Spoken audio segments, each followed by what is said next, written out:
Hello everyone, welcome back to Beyond the Veil Tarot and Astrology. My name is Candice Marie. Thanks for joining me. I'll be your astrologer this week, and this is going to be the astro weather for September 14th through the 21st, 2025. Big news, in this video, we're going to be talking about Venus entering into the sign of Virgo, but we'll also be covering all the other transits that are taking place in between. Please don't forget to give me a thumbs up and like this video if you find it helpful. Also consider sharing with other astro enthusiasts. Make sure you click the bell button below and subscribe to the channel and leave me a comment and let me know, where is Venus transiting in your chart this week? What are you guys looking forward to kind of cleaning up, mending, and taking care of? And how you guys are just doing overall with the vibes as we are coming into what is going to be another eclipse week. Now, if you guys want to get insights about what this eclipse is going to be bringing you, I'm going to be doing live readings on the channel this Friday. I'll be here at 6 o'clock p.m. Central Time. That's 4 p.m. Pacific, 7 p.m. Eastern. And we'll be doing live astrology readings on the solar eclipse. So make sure you're subscribed so you can check the community tab for when I post the queue so you guys can sign up to get your reading. It's always a fun time to do eclipse readings, and we have so many people that come out and kind of hang out with us. So I hope you guys can make it. And if you still need some insight on the eclipses, I've got you covered. Check my link in the bio. You guys can head over to my website at beyondtheveiltarot.com. Under the courses section, you guys will find my Fall Eclipse 2025 webinar. And I talk about both eclipses, both the lunar eclipse in Pisces, this up-and-coming solar eclipse in Virgo. I've also put a video out on the channel if you guys want to see that, and I do touch on it in my September horoscopes. But if you want a deeper dive with tarot, predictions, rituals, and much more, check out that webinar. It is on sale now. And if you guys are a level 4 subscribing member to my YouTube memberships, you guys actually get to watch this for free. So go check out your members only videos. Big thank you to everybody. We've seen so much growth happening with our memberships on the channel. It's really awesome, a great way to support me as a full-time content creator. As you guys know, I'm putting out 4 videos a week, Tuesdays, Thursdays, Fridays, and Sundays.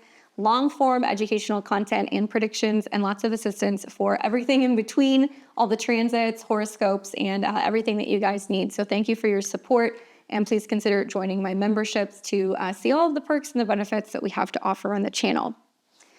All right, so now that we're kind of getting into the weekly vibe, we have got so much stuff going on. And I know I say that every week, but there's really a lot of stuff going on this week. So obviously, you guys are going to hear me talk a lot about Venus in Virgo, what to expect with that transit. But there's some other stuff that's kind of peppered in between.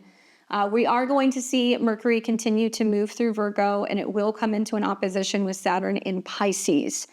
So something to kind of think about is that there will be some challenging kind of communication days taking place this week. Obviously, this opposition creates some tension between kind of the more analytical side of Mercury and Virgo and the more kind of emotional, kind of isolating energies of Saturn and Pisces. So this will likely lead for a lot of people to delays in communication. We can see some mental blocks or feelings of just not being good enough. We might also notice that there is some frustration in planning. So whether that's, signing contracts, traveling, and also we might see that there's going to be some criticism from authority figures taking place. But obviously, this is really encouraging us to focus on discipline and problem solving. Now, I'm going to put a pin in this because I'm going to tell you guys that you really want to pay attention to when this transit happens. So I'll give you the dates as we get into the week. But this is the same opposition that we are going to see with the solar eclipse that's going to be taking place on Sunday the 21st. And I see this almost as like Mercury getting ahead of the situation and kind of sounding the alarm bells or, trying to put out some kind of information or trying to kind of fix something before we actually see something that breaks down or some kind of eclipse moment. So on a personal level, we want to see where that resistance is. We want to see where something is slowing us down or it's trying to get us to kind of pace ourselves, or we need to actually ask, I think, more critical questions, or we need to kind of question certain narratives because prior to the eclipse, we're going to see the sun and the moon in Virgo make the same opposition to Saturn. So, pay attention to that transit.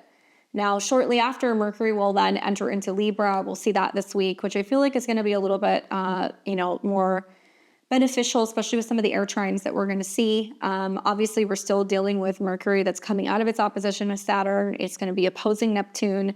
And when Mercury goes into Libra, the communication focus or the business focus or, anything revolving around business or connections is going to be shifting to a more kind of diplomatic sign. So it's going to be about Libra, relationships, other people, partnerships, and obviously that opposition to Neptune can be a little dreamy, but it can also create some issues with having clarity.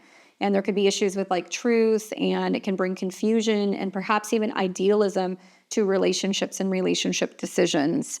So I'm expecting more miscommunications of that aspect. Obviously, we can see some deception here as well, particularly in negotiations. But it can help us be a little bit more idealistic, a little bit more creative, and we're going to need a little bit more clarity when it comes to our one-on-one partnerships and our social connections. Now, Venus will be entering into Virgo this week, and when it does, it's going to go off with a bang because it will very shortly after its ingress come into a square with Uranus and Gemini. So Venus is shifting into the mutable earth sign Virgo. Obviously, we're going to see a little bit of friction and some stuff that's kind of clashing as it comes into a square with unpredictable Uranus. This will also spark sudden shifts in relationships or values. We can also see that there can be unexpected breakups or potentially innovative money ideas, maybe changes going on with how we're working or our health, and abrupt changes in aesthetics. And this is really trying to get us to focus on flexibility when it comes to love and family matters. Now, we will see a rather nice grand air trine, which will be involving Mercury and Libra. It'll be trining Pluto and Aquarius, as well as Uranus and Gemini. So things kind of lighten up a little bit. We will see that this harmonious kind of air trine is really facilitating transformative ideas, and we'll have opportunities for intellectual breakthroughs. So this will be affecting, obviously communication, and we can have deep insights, and there could be opportunities to be more social, and there can be opportunities to promote change. So ideal for networking and also revolutionary thinking. Now, both Mars and Venus this week are going to hit 29 degrees. Mars is still trekking through Leo at the beginning of this week. It will hit 29, and then we will also see Venus in Leo will hit 29, and then Mars in Libra is going to hit 29. So these 29 degrees are riddled all throughout the week. We'll see that 29-degree solar eclipse in Virgo. So all of these aneretic degrees that are popping up are really talking about these kind of critical fated dates. And Mars in Libra and Venus in, Virgo are kind of signaling this urgency to resolve matters in these particular houses. So you have to look at your chart and see where they're kind of trekking. But I do feel like this is really about finishing unfinished business and taking action in relationships. And yes, this can bring some kind of heightened tensions. We can also see some impulsive decision making and karmic closures that can be taking place at 29. So it's really pushing for completion before new cycles begin when these planets change signs. Now, Neptune will continue its retrograde. However, this week it will hit 0 degrees. So it will be sitting at the 0 degrees Aries point. Neptune being here is really going to be emphasizing collective illusions or spiritual awakenings at a global starting point of 0 degrees. This is the very first degree of the Zodiac, and it may involve confusion around identity or pioneering dreams, but it is inspiring us to be more, compassionate in our actions or in a sense of like artistic innovation on a broader scale. And then finally, we will have on Sunday the 21st, the solar eclipse in Virgo. So this is actually going to be the very first solar eclipse that we're going to see since the nodes have changed signs in early 2025. Obviously, at 29 degrees, it is yet another turning point. We see an opposition to both Saturn as well as Neptune. And I really feel like this is a very powerful eclipse, and it's kind of setting forth what's going to be a new 6 really to 12-month cycle. And this eclipse is really triggering a major release, obviously in routines or anything connected to our health or service areas. And that opposition to the heavy hitters of Saturn and Neptune does bring up limitations and also illusions. It does affect, or brings up in its effect, I think, endings, but also new beginnings. And it's tied to outdated habits. So we will see some reality checks in our dreams. We can see some structural changes. And obviously, this is really fostering practical rebirth amid what feels like a very uncertain week. Now, like I said, if you guys want to see more about that, check out the video that I put out there. I will talk about it a little bit next week as well.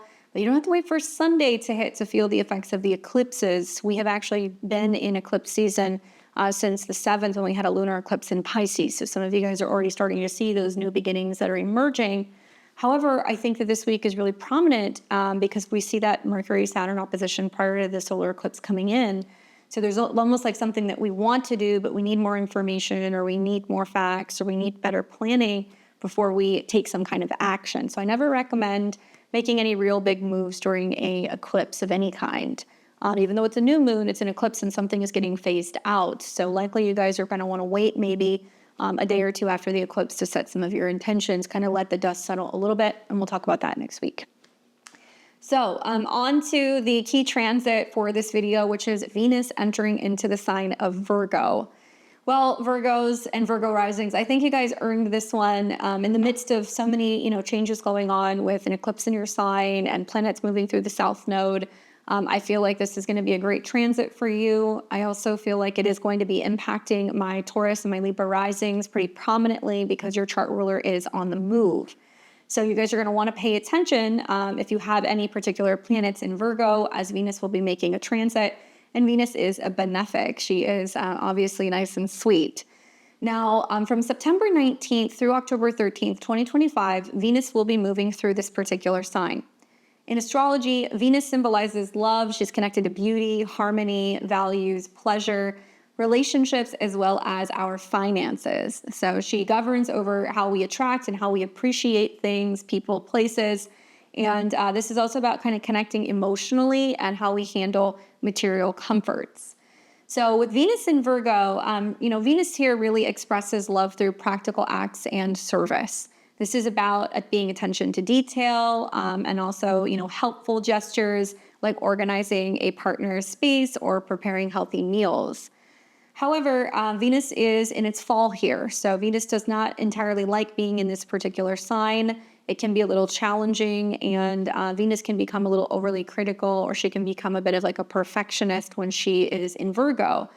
She can sometimes have a habit to really focus on flaws rather than like romance itself. So something that we might see is like, some of us are kind of approaching things over the next couple of weeks where we're refining relationships, refining style, refining our finances. And we're also finding that there is a sense of kind of shifting out of this Leo energy, which is very flashy, and into this Virgo energy, which is more functional. And this is really also about kind of showing affection or appreciation by kind of fixing or assisting when it comes to small, daily issues in life. Now, Mercury is very much connected to this transit because Mercury is the ruler or the dispositor of Venus. And so I think the silver lining in the midst of this transit is definitely going to be that there is a connection to Mercury moving through Libra. Okay, so we're actually going to see mutual reception because Mercury is going to be in a Venusian sign, Mercury is going to be in a Venusian sign. Venus is going to be in a mercurial sign. And even though they're not making an aspect to each other, they're saying the same thing. So this is creating, I think, like an aspect where it's really strengthening our logical communication in relationships. So I think that this link is really going to be enhancing, diplomatic problem solving in love or finances. It can, in some cases, lead to overanalysis, but I think that this is wonderful for trying to negotiate, trying to compromise in partnerships, and really using our wit to try to resolve any value conflicts. And really focusing on tending to the relationships that are the most important to us and like finding ways to kind of talk through challenges or issues, be that personal or financial. Now, Venus is also transiting through the same sign as the incoming solar eclipse in Virgo. As you guys know, the South Node is there as well. So, at some point throughout Venus's transit, she will come into conjunction with the South Node. She will kind of hit that 29-degree eclipse point. She will reactivate things. And I think that Venus going through this particular sign is really amplifying the themes of release, right? The South Node is there. Even Mercury is connected to the South Node. It's going through Libra. So it's saying we're releasing old relationship karma. And it can also touch on other Virgo areas. So it can be about releasing, health issues or getting information revolving around our health, letting go of bad habits. Some of us might be having a different relationship with our employer, or there could be changes going on with our work, and also really focusing on self-improvement. So this is where it really pays to know your chart and kind of see what house is what. But I feel like for the most part, Venus here is really encouraging letting go of unrealistic relationship standards. And we might find that some of us are ending codependent relationship dynamics, or maybe we're decluttering our possessions, especially if we feel like it no longer kind of aligns with our core values. Now, with that mutual reception, you're going to see that pretty much, until about October the 7th. So things are going to be a little bit easier to navigate until about that period of time. And that's until, Mercury leaves Libra on the 7th. And then this mutual reception is going to be, boosting that kind of intellectual harmony when it comes to Venusian matters. So it can also make it a little bit easier for us to kind of articulate our needs when it comes to money or relationships. We might be able to communicate and talk about artistic projects or art a little bit better. And I think that this can be wonderful for like productive conversations revolving around shared finances or collaborative kind of creative projects that's really blending beauty with logic. Now, Venus will also rule over the sun, because we're going to see the sun going into Libra. That's going to be happening just shortly after the eclipse, closer to next Monday. And when the sun moves through Libra from about the 22nd onward, Venus is going to be the ruler of the sun. And we've got, obviously debilitated Venus in Virgo. We've got the sun that's also debilitated in Libra. So it's going to be showing us where there is some imbalances in relationships, what isn't healthy, particularly in one-on-one relationships, but also people might be changing the relationship that they have with therapists, healthcare providers. There could be some relationship diplomacy issues, with fellow employees. And I think for the most part, this is really kind of elevating Venus's influence and highlighting that, hey, we actually need fair exchanges when it comes to identity and relationships. So some of us might feel like we're pursuing relationships that are going to be more balanced, or maybe refining our personal style for, social appeal. And as Venus moves through the sign, like I said, she's in her fall. So Venus does struggle going through Virgo. So if you're like a natal Venus in Virgo, it might be easier for you guys because eventually you'll have your Venus return. But this is because Virgo is very analytical. It's mercurial. It likes to break things down and likes to fix things and put it back together. So we can find that there is like a breakdown in certain relationships or financial situations. It can also mean that we can be a little bit more picky in relationships throughout this period, maybe a little bit more reserved with our expression of affection. And Venus in Virgo for me kind of feels like, love is earned through perfection or through, kind acts and service. So we're going to be shifting from indulgence to utility with this particular transit. And obviously that can cause some self-doubt and attractiveness.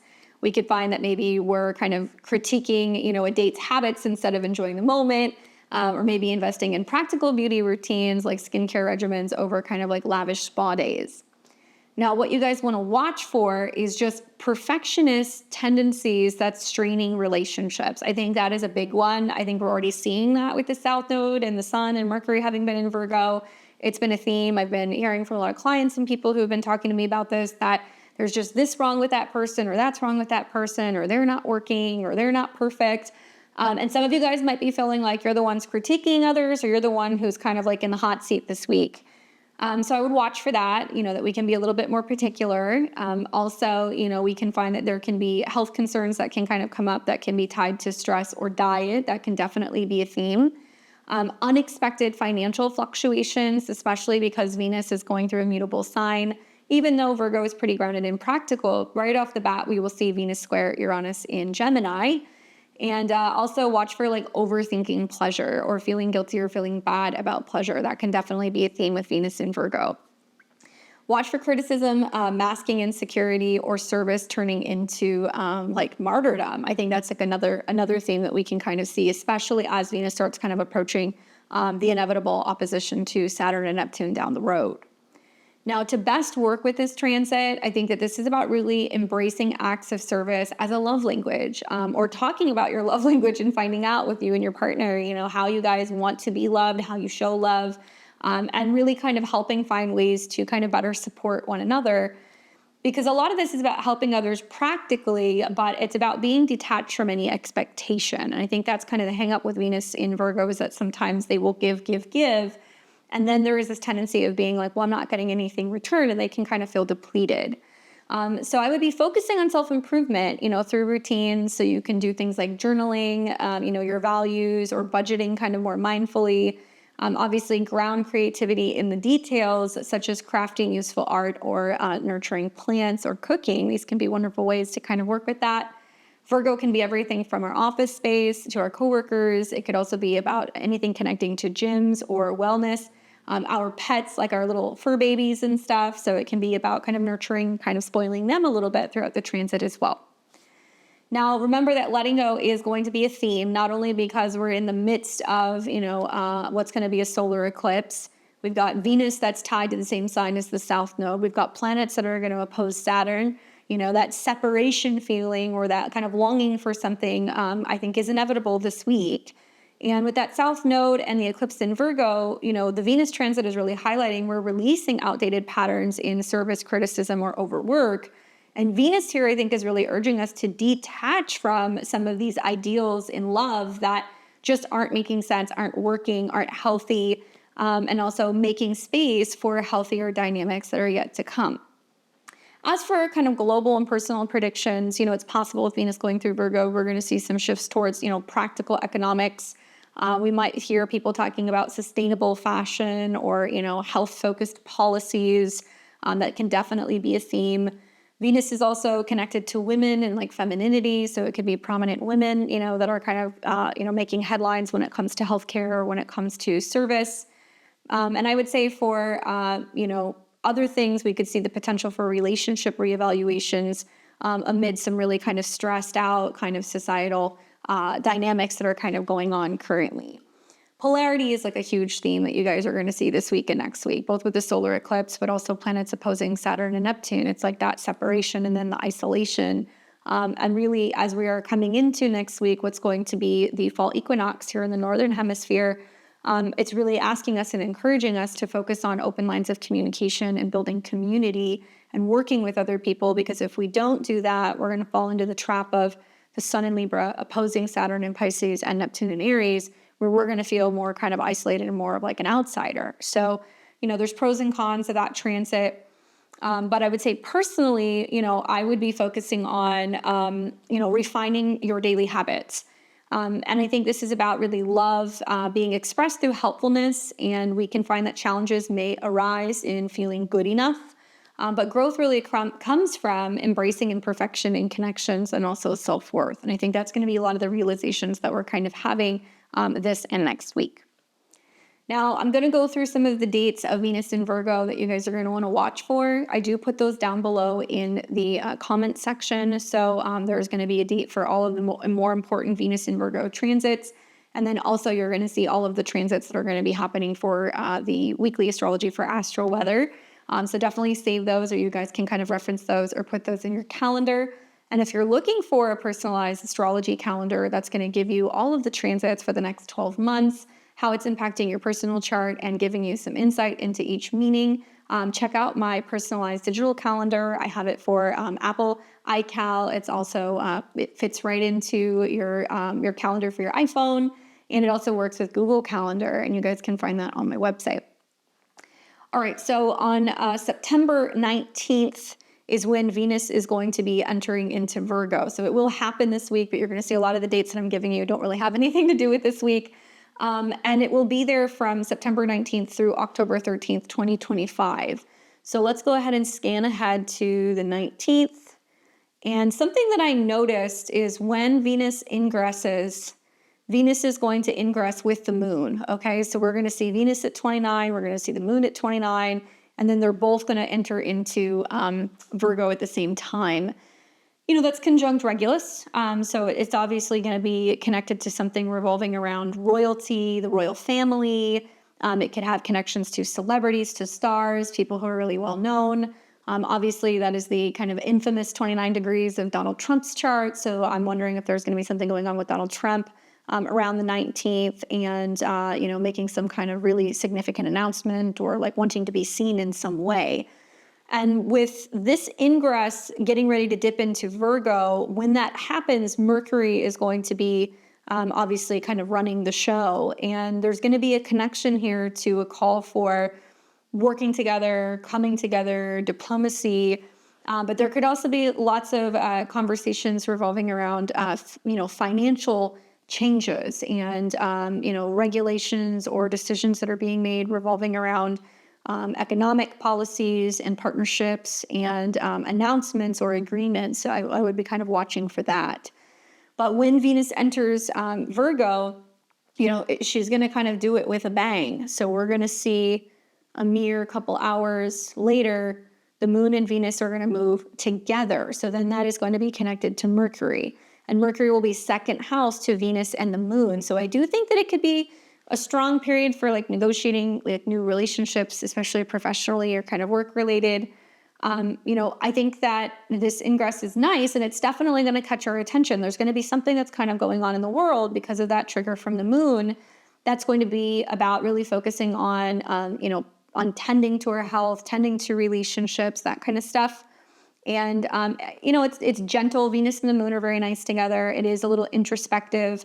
I do think that this is really amplifying our emotions and how to navigate, our relationships or our finances or our jobs because of what we are feeling intuitively. So this might be a day where you're like, okay, like what changes do I need to make at home, right? Like what cozy improvements do I need to make on the home front? Or maybe this is about heartfelt service for loved ones.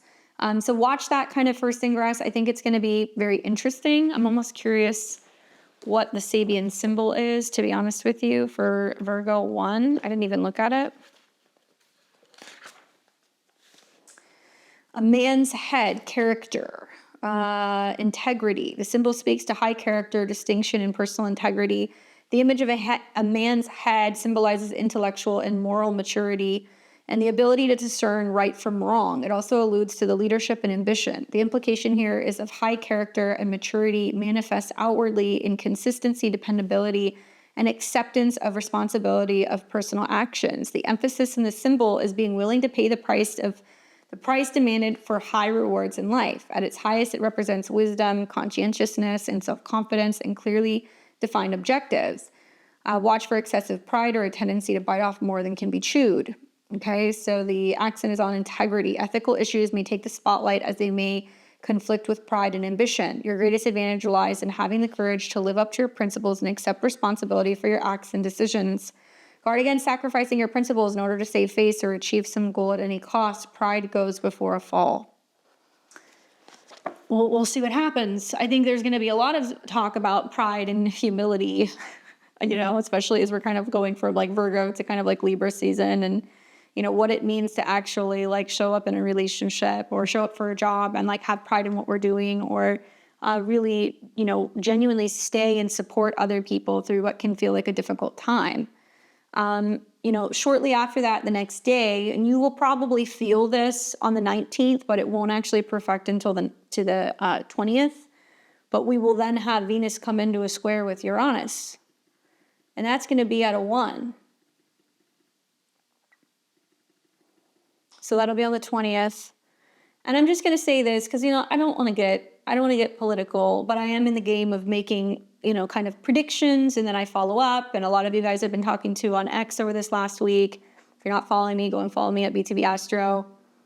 But I talked a lot about in the videos recently that it was very obvious with conjunctions to the South Node, Mercury on the South Node, Sun in the South Node, people are going to be, kind of aware of their bad habits, right? And that there would be a lot of mental kind of unfolding, issues, and where we say too much, do too much, or we're too critical, or we're too harsh, we're falling into the trap of the South Node. I also said that we were going to see lots of job changes and that there would potentially be some harsh economic numbers coming out in job reports, and like that's still been happening. But we've also seen a lot of people that have been making a lot of comments and saying a lot of things and being incredibly harsh about just the events that have transpired over the last week.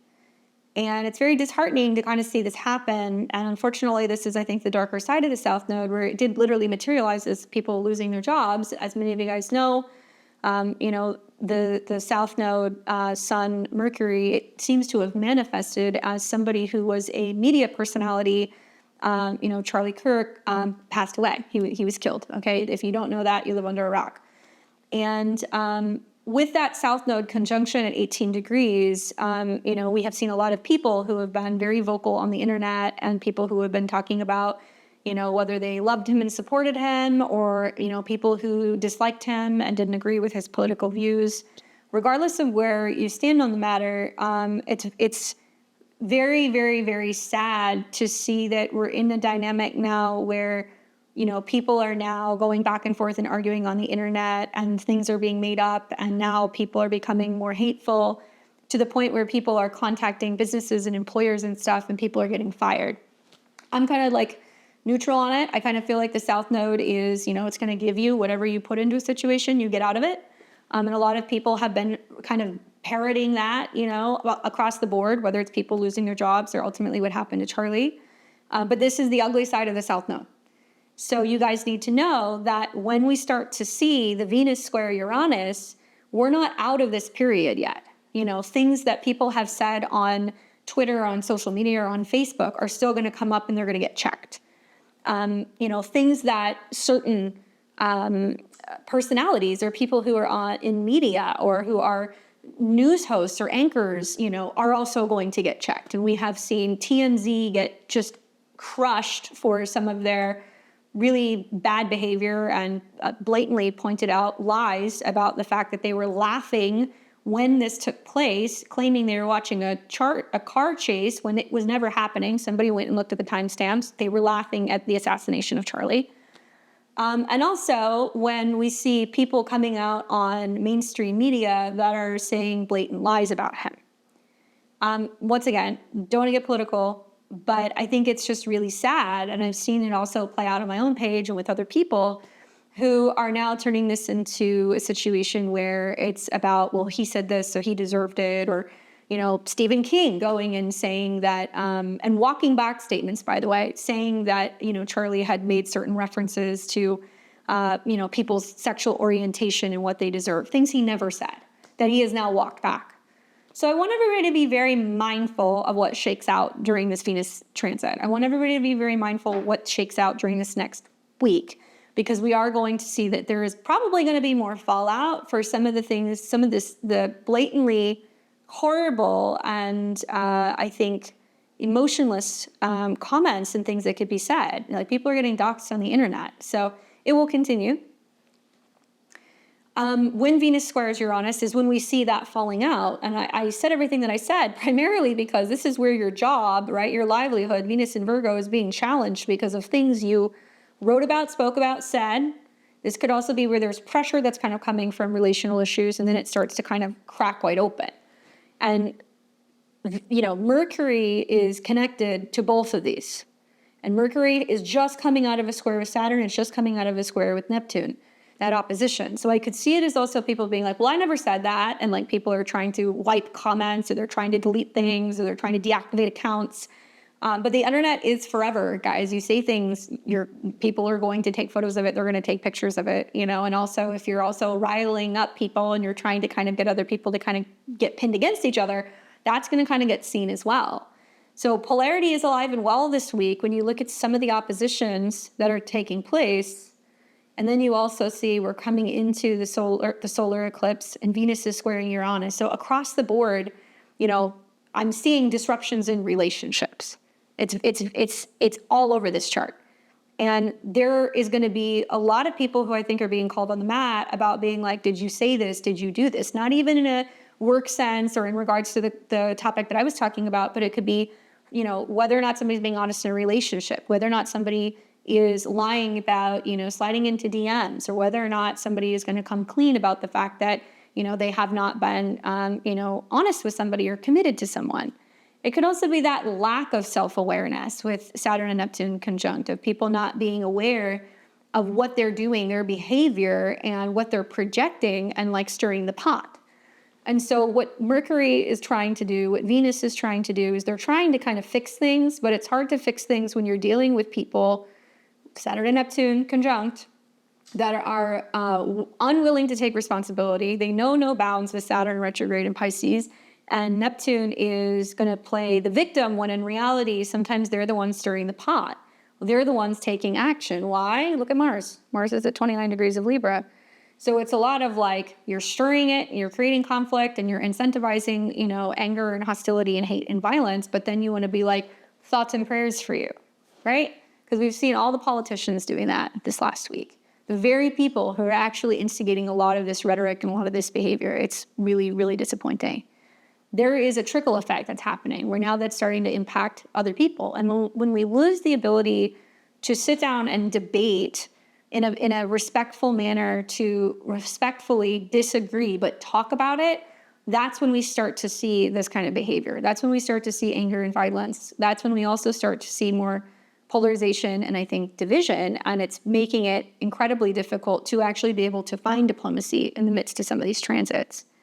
Now, watch for the disruptions in values and relationships. Certainly some of it can spark some innovation, but there's going to be tension. So there could be like unexpected expenses on tech gadgets or surprising shifts going on in work relationships or in relationships in general, sibling relationships, right? That could be happening with Uranus and Gemini. We're also seeing a lot of people who are having fallouts where they're like literally having to break up with, friends and other people because they're like, well, I'm seeing what you're posting on the internet, or I'm seeing all of the lost followers because people aren't agreeing with, my comments or my status, loss of customers, right? Loss of business. That could be something else. But I think that, some of the other things that are kind of hanging out in the background, like Mercury trine Pluto, like Mercury trine Uranus, I have also seen it go the other way where there's been a lot of, content creators, a lot of, businesses and stuff that are like, we don't care. Like, this is what we stand for. This is what we believe in. If you don't like it, there's the door. You can leave. And then for every, 1 or 2 or 3 disgruntled people, there is a mass amount of people that are like, yes, I am going to buy your product. Yes, I am going to support your brand. I don't even like it, but, I'm going to share what you're doing. And that's going to show the impact of really focusing on integrity, which, the Venus square, it talks a lot about that right off the bat. Now, things are quiet after the 20th, okay? Yes, we're going to have an eclipse, and the eclipse on the 21st has Venus, square Uranus baked into it, right? So that means that it'll be like a 6 to 12 month period under this eclipse that we're going to see that there is going to be lots of changes and breakdowns and shifts in tech and AI and science and innovations that's going to impact jobs. On one hand, I've seen this as certain systems aren't ready, it's not good enough, it's not passing the test, so we're actually bringing employees back. On the other hand, it's also going to be that there is going to be more sudden sparks and changes with people's jobs as a result of how they're communicating or connecting, or how their industry is performing, or whether or not, they get replaced by a robot. So we'll see how that manifests, but certainly that's going to be an extended period of that. And then you factor in the 29, 28, 29, like everything's either at the later degrees or the early degrees, where some things are concluding and some things are building up.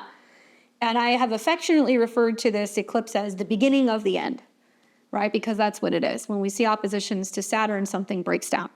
And really what we're realizing is that we have to create new habits, we have to start new jobs, we have to focus on new ways to build forward, because clearly with Saturn and Neptune, there is this lack of support or guidance or, awareness even that can kind of be happening. And I'm more inclined to focus on the trine to Pluto and also the trine to Uranus than to get stuck in the opposition, because the opposition is just going to argue back and forth all day. That's like, this person's a problem, that person's a problem. And nobody takes responsibility with Saturn retrograde. And Virgo's like, hey guys, like I'm trying to fix things here, And so what we'll see is through the lack of support or the breakdown of things, whether that's government, institutions, whatever it is, there will be a stronger community that will come as a result of that will kind of emerge like more like fortified as a result of the crisis.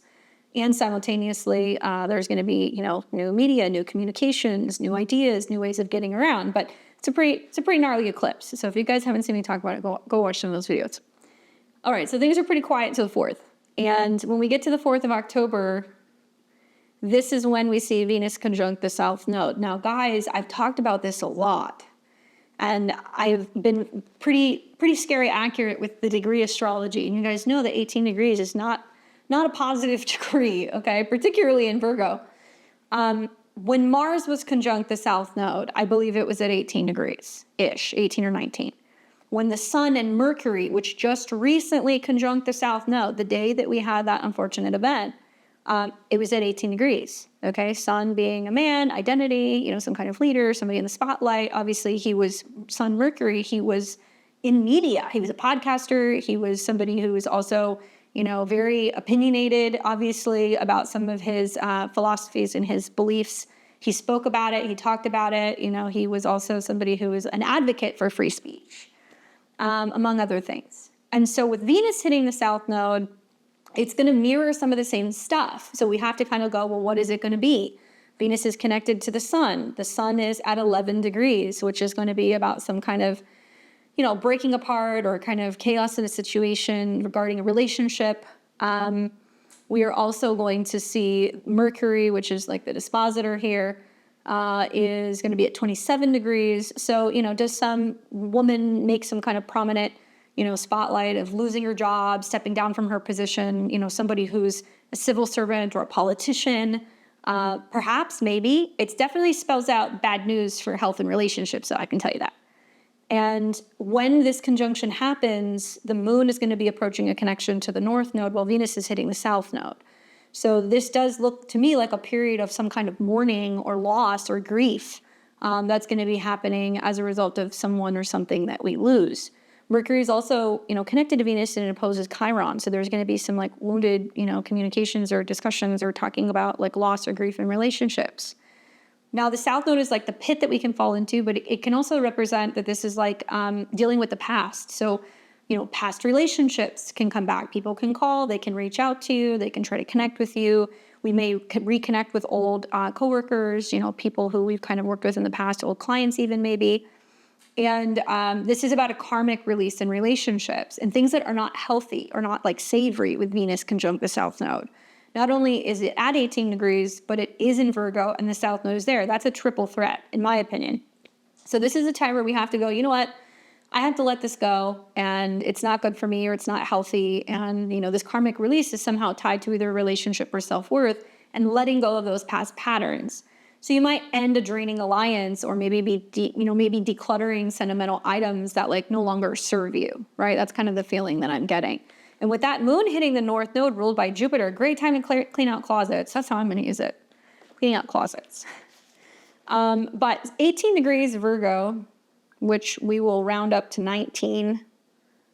So it is a Virgo degree. And I'll give you guys that list in a second. But this is that Ouija board. I was like, I just read this. Okay, so it's about your perception and the symbol space of divination and the ability to anticipate the future by using practical reasoning to understand meaning and significance in the sign and signatures. The image of a Ouija board focuses on the planchette pointing device, which is lightly touched by the parties and used to convey and record messages from invisible or visible realms. It symbolizes the mind or consciousness. So the rationale is that divination or the development of sensitivity to potential as it's discovered in the practical and everyday world, the ability to make sense of what is perceived. It represents a highly refined intuition or psychic sensitivity, extraordinary insight used to its advantage by mastering everyday challenges of life. The accent is on communication and discernment. Answer to important questions may be found, critical insights gained by making connections, finding patterns and events to things. So, all in all, it talks about kind of channeling, communication, information. So you might be like, I feel like I'm going to hear from somebody, or like, I feel like it's time for this person, to kind of exit my life, or for this job to come to an end, or this habit to come to an end. I also find it interesting that 18 degrees has come up a lot. It's more so in Taurus, but stuff kind of connected to black magic, whether you guys believe in that stuff or not. I find it really interesting. Like if you guys heard about the stuff like with the Etsy witch, supposedly there was like a Etsy witch that was paid to put a hex on Charlie, and there was communications going back and forth, and they were talking about how, the effects are going to happen over like the next 3 weeks, and then that account has since blown up.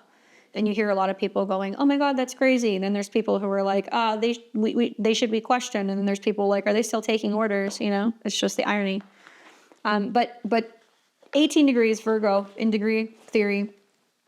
To work, the workplace, colleagues from work, co-workers, workshops, office, hardworking, those who work for us, employees, health, illness, general practitioners, microbiotics, the service industry, renting or subtenants, veterinary science, vets, domestic animals, pets, to analyze, assess, chess, a stepfather or stepparents, clothes, a place for keeping clothes, aunts, uncles, stomach, or tea, or honey. So, what does it all mean? Well, I think you're going to see a little bit more inner office drama, especially like relationship scandals or people having affairs. You might potentially find that this is a time where people are like losing their jobs, or they're like, I'm falling out of love with my job, or I'm trying to kind of work out some issues going on in a relationship as we are heading into what will short after be a full moon in Aries. So you're definitely going to see that relationship stuff is all kind of getting aired out just after the eclipse going into the beginning of October. Now, things don't really start to improve until the 8th, when you're going to see Venus then starts coming into a sextile with Jupiter. Okay, so that's positive because at least you're going to see that there is room for emotional healing or expansion or kind of growth after some of this clearing out.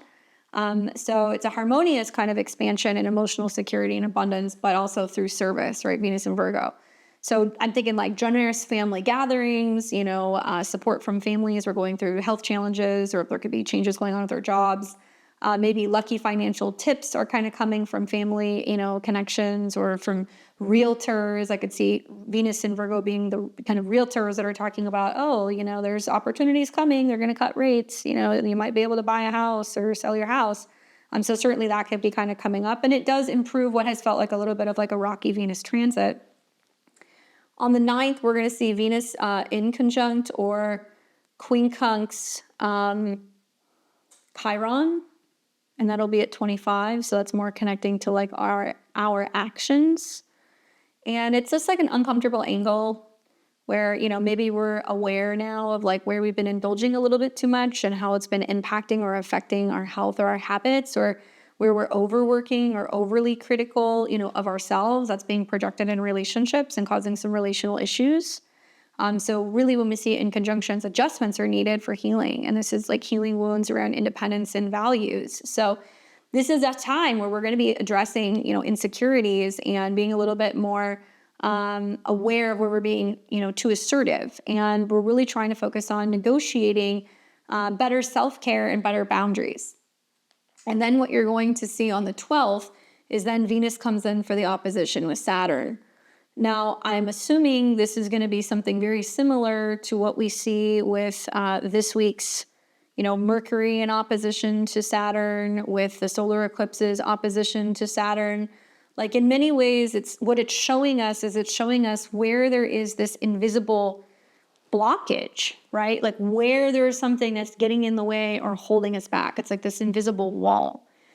And when this happens, it's going to be happening at what looks like, let's get specific here. Looks like it's going to be around 26 degrees. So that's not good for the markets. That's not good for finances or economic things. Remember, Saturn kind of holds a limit, but at a Taurus degree, this could be some challenges with banks, some problems with financing, some issues where, they're kind of saying, hey, we're seeing some economic decline, or there's some problems going on, and that kind of stuff.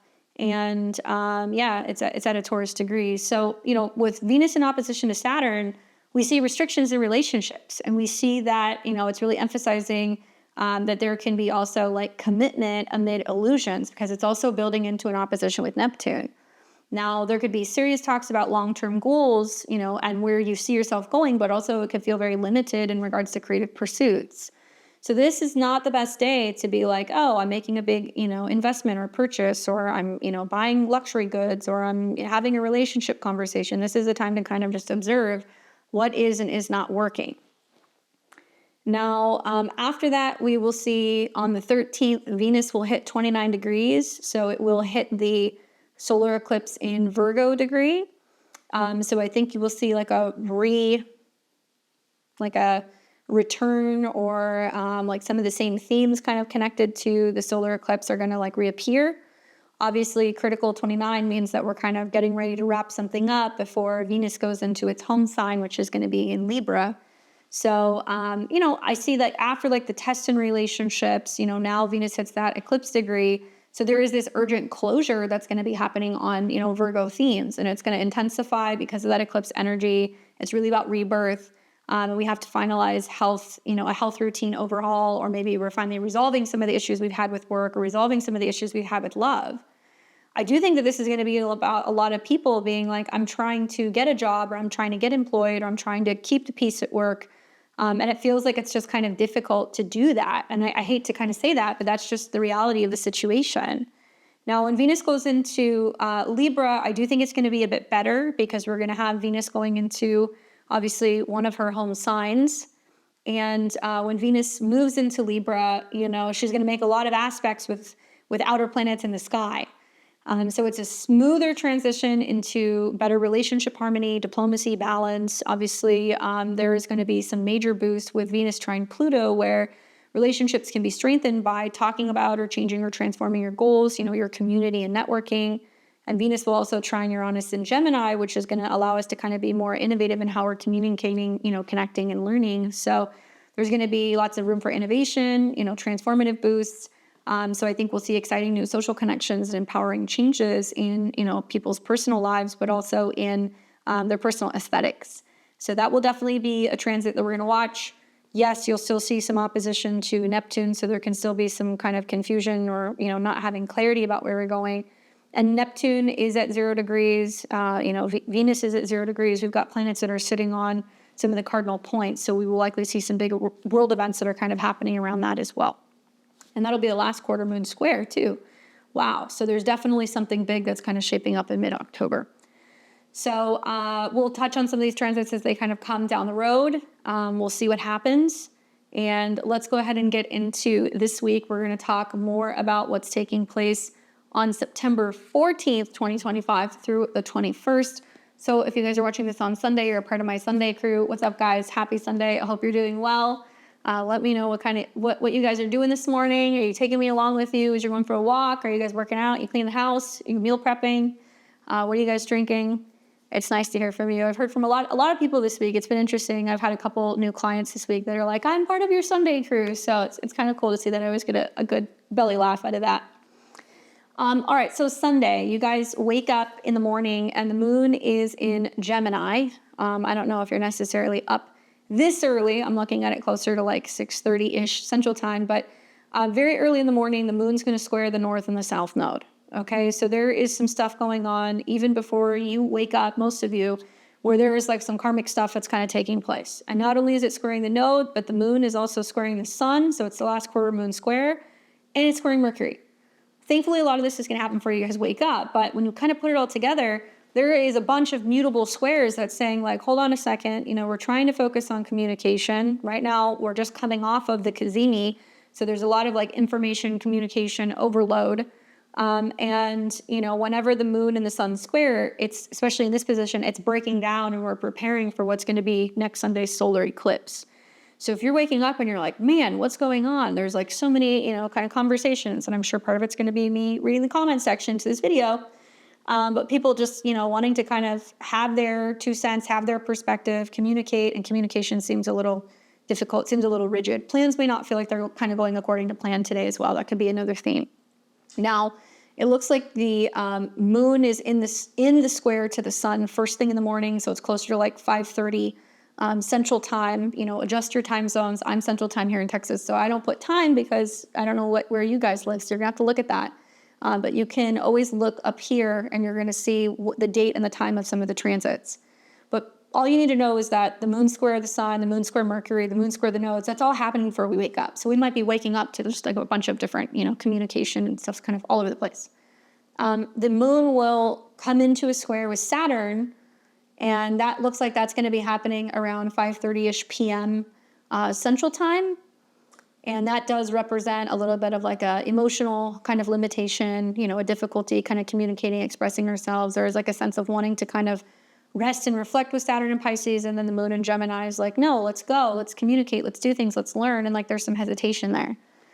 What is positive is that throughout the day, the moon will be in a trine to Mars. So some of you guys, if you get out of some of the funkiness in the morning with the moon trine Mars in Libra and the moon sextile Venus in Leo, it could be a very social day for a lot of you guys. It could feel like it's very exciting, and you're out and you're doing things and you're connecting and creating, and it's very social. So it just seems to kind of get better as the day goes on. And then what we will see is later in the evening, the moon is actually going to come into Cancer. So it's going to move into its home sign. And it looks like that's going to be happening closer to around 7:30 p.m. Central Time. And yes, the moon is at home here, so it can focus on, getting comfortable and home and domestic things, but it's going to come into a square with Neptune, okay? So, the kind of the feeling that I'm getting looking at today is that if you are trying to connect and collaborate, communicate with other people, things will go well. But if you're trying to do stuff too early in the day, things are going to feel a little kind of discombobulated. So for me, I feel like the day is communicative with some of those air trines, but it's also very reflective. And there is potential for misunderstandings that can happen today, or, emotional hurdles. There is this mix of social energy, but then, it starts to shift to in the evening as a little bit more introspective and a little bit more focused on kind of the home front. We can be a little moody also with that moon coming into a square with Neptune, so watch for that. My thought is for Sunday to kind of navigate the day, avoid any hasty decisions, especially when it comes to contracts, negotiations, agreeing to things, planning travel. And I really feel like this is about double and triple checking your messages or your plans. Lean into more creative, outlets later in the day, or you can, spend some time in nature for balance. And try to prioritize like light, nourishing foods, because we can be seeing with the moon going through Cancer, we're focusing on things that's going to be more comforting and securing and like safe. And that's generally like what we need to do is we need to be home doing some of those things. So getting cozy in the PM hours. That's pretty much it. That moon will not only square Neptune, but it's also going to in conjunct Pluto. So it's also kind of saying as we get later in the day, it's not feeling as social. That's pretty much it for Sunday. That'll take us into Monday the 15th. And when we wake up in the morning, the moon is still moving through the sign of Cancer. And, what we're going to be seeing on Monday is that it's a pretty quiet day. The moon is pretty much unaspected all day. Now, that can be positive in a sense of being like, all right, there's nothing really going on. Things are kind of calm. But when we don't really have any aspects with the moon, sometimes we don't feel like things get done. So there's nothing really happening this day. You're going to see that the moon's going to continue to go through that sign, and it will not be until the very late hours of Monday night going into what will be very early Tuesday morning that the moon will start coming into, a trine with the North Node in Pisces, and it will start coming into conjunction with Jupiter Tuesday morning. So there's like nothing going on Monday. The only thing that is happening is that we are going to see a sextile between Venus in Leo and Mars in Libra, okay? Which, there's definitely some stuff kind of going on there. I mean, I feel like this is a passionate, opportunity to connect and collaborate and create with other people, whether it's romantic partners, clients. This could be with children, with romantic partners. But it is more introspective with the moon going through Cancer. So there is going to be like this focus on, still emotional, nurturing, sensual connections, moon in Cancer. And it's a calm day for introspection without any like major cosmic pushes because there's no aspects to the moon. I would channel Monday into creative hobbies or home projects. That's what I would do. And I would also say we want to be mindful of spending impulses and use kind of the quiet vibe for self-care or kind of tending to or taking care of our emotional needs, because Tuesday is going to be lit up a little bit. So nothing really going on Monday. So we'll watch the moon continue to go through here. Nothing's happening, just the sextile between Mars and Venus. And then it does look like the moon is going to trine the North Node very early Tuesday morning, like it's like around 2:30 a.m. Central Time. And then it's going to start to come into conjunction with Jupiter in Cancer first thing in the morning. So that's not a bad aspect, okay? Moon conjunct Jupiter in Cancer, especially an exalted Jupiter. Maybe Tuesday we're in a much better mood, right? Maybe we feel really good with some of the positive emotional shifts, or that we kind of took an easy day on Monday. We're feeling a little bit more refreshed and kind of rested. But, it is at a 20, so this is a Scorpio degree. It can mean that we are also just very emotional, very sensitive. We're feeling a little bit more intuitive.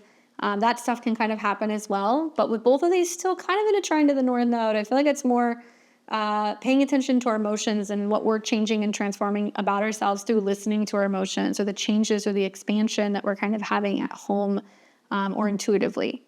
Now, the moon's going to start getting into some trouble on Tuesday. So Tuesday is a day that you're going to want to watch because it will come into a T-square with Mars in Libra and also with Chiron and Aries, okay? And it's going to be pretty strong with Jupiter being in Cancer. So that's going to start to kind of peak up, from about 4:30 p.m. Central Time on. And this is going to make the moon the focal point of the T-square because it's squaring Chiron in Aries, where we're dealing with personal wounds. It's squaring Mars in Libra, where there's some relational issues kind of going on, and that could make us little crybabies with that Moon-Jupiter conjunction. I also think the other thing that I would watch for is that Mars is in opposition to Chiron and Aries, okay, which has been kind of brewing Monday, Tuesday, but this is getting inflamed by the moon squaring it. And if Mars in Libra on the positive side is fighting for diplomacy, fighting for balance, fighting for relationships, and, trying to, kind of work on partnerships, that could make us more emotional. Maybe some of that stuff's being brought on by home and family changes. And then we've also got the moon squaring Chiron where, we could be wounded because of some changes going on emotionally or in our private life or with our family. And, there's going to be conflict in relationships if we are not healing, working on ourselves, or if we are, dealing with some of those negative energies. Like Mars can be connecting to where there's imbalances, where there's resentment, where there's hostility, where there's tension in relationships. So that's going to get quite active right around dinner time, depending on what time zone you're in. And a lot of that stuff that's being brought up is through, kind of growing pains that are needing to happen, or reflecting on home and family stuff that's kind of taking place, or what's going on in the past. There could be past stuff that's kind of coming up because Cancer is the past. So Venus in Leo is kind of like the saving grace. It is trining Chiron, and it's also in a sextile to Mars. So it can mean that art, creativity, dance, music, hobbies, other things can really help us heal, and connecting with that inner child is going to be important. And it can also incentivize us to kind of take a different path forward in relationships.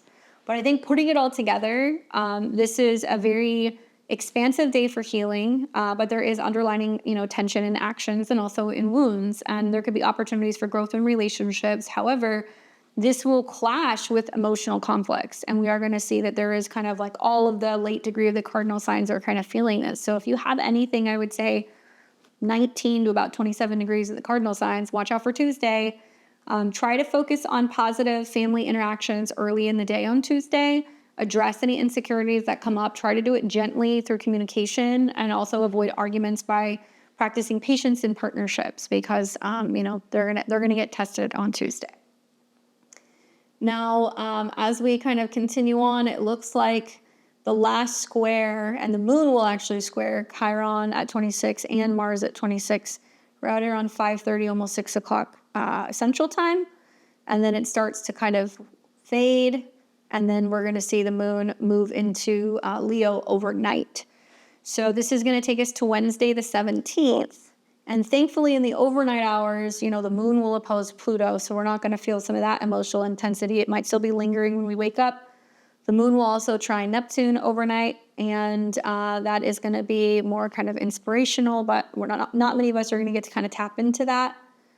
And then we wake up on the 17th and the moon is continuing to go through Leo. So while we're looking at the moon in Leo, we're really focused on the sun.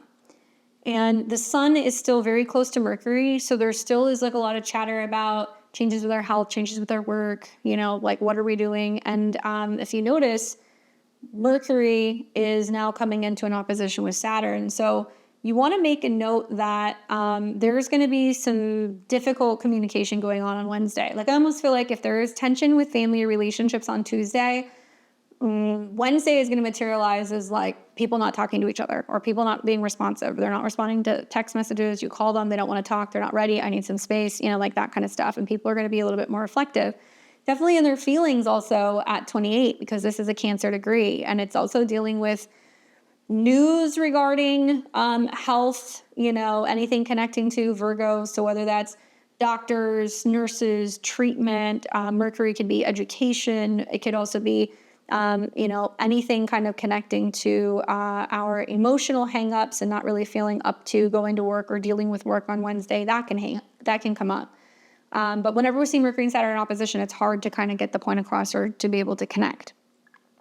We can also hear, because Saturn is retrograde, that, there are people calling for, or, talking about people in positions of power needing to step down. Like, people are going to be more critical because Mercury is the faster moving planet and Saturn is retrograde. It doesn't have power. People are going to be like, well, I didn't do a good job, but like my manager's not leading well, or, they didn't give me the information that I need, or, they're not taking responsibility or accountability for like what broke down. So people can be much more critical of like leadership just in general. Let's see what else. And then we're going to see, that's pretty much it. Yeah, that's pretty much it. So, the moon will be slightly sextile Uranus in the morning. It will be slightly trine Neptune in the morning. So this is just more about communication and also self-awareness, or where we're feeling lack of self-awareness, Neptune and Aries. And it's coming out of the opposition with Pluto.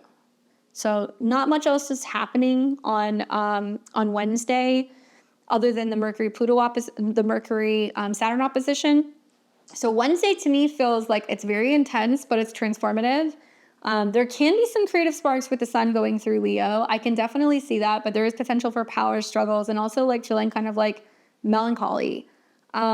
Imagination flows, but mental restrictions definitely loom. And this is the day that you want to be mindful of those mental ruts, because Sun Mercury in Virgo is like, what could I do to be more productive, to be better, to be healthier, to really, finalize this creative project. Or I could see a lot of people just feeling like they're at their wits' end dealing with Leo things. Their romantic partners, their children, can really test you. You can feel like they're not listening to you, or they're not kind of behaving when it comes to trying to kind of direct them. And obviously people are going to be still very sensitive with, Mars in opposition to Chiron, where they could feel like people are kind of criticizing them, and it can make them feel very vulnerable and very insecure. My advice is for navigating Wednesday, this is about embracing sudden inspiration, that may come about, especially for home change, because Moon's trining Neptune. This is also steering clear of any heavy contracts or debates or agreements, timelines. It's going to be hard to kind of meet some of those. We want to really opt for, I think, artistic expression to kind of lift our spirits. I think that's going to be the best way to kind of navigate that Mercury opposition to Saturn. Now, let's look at the rest of Wednesday. So you're going to see like the Mercury Saturn opposition pretty much looming all day, but it looks like it's going to be perfecting closer to mid-afternoon at a 28. So that's a Cancer degree, which is going to deal with like, I think maybe news revolving around the housing market, people, crowd of people, a nation, nations, patriots. Certainly like Mercury and the sun in opposition to Saturn. I mean, I don't know. I wonder, is that going to be when there's like a memorial or a service for Charlie? I mean, I'm filming this very, very early. It's like the 12th or the 13th when I'm filming this. So I don't know. This is about hometowns, tears, milk, dairy products, water.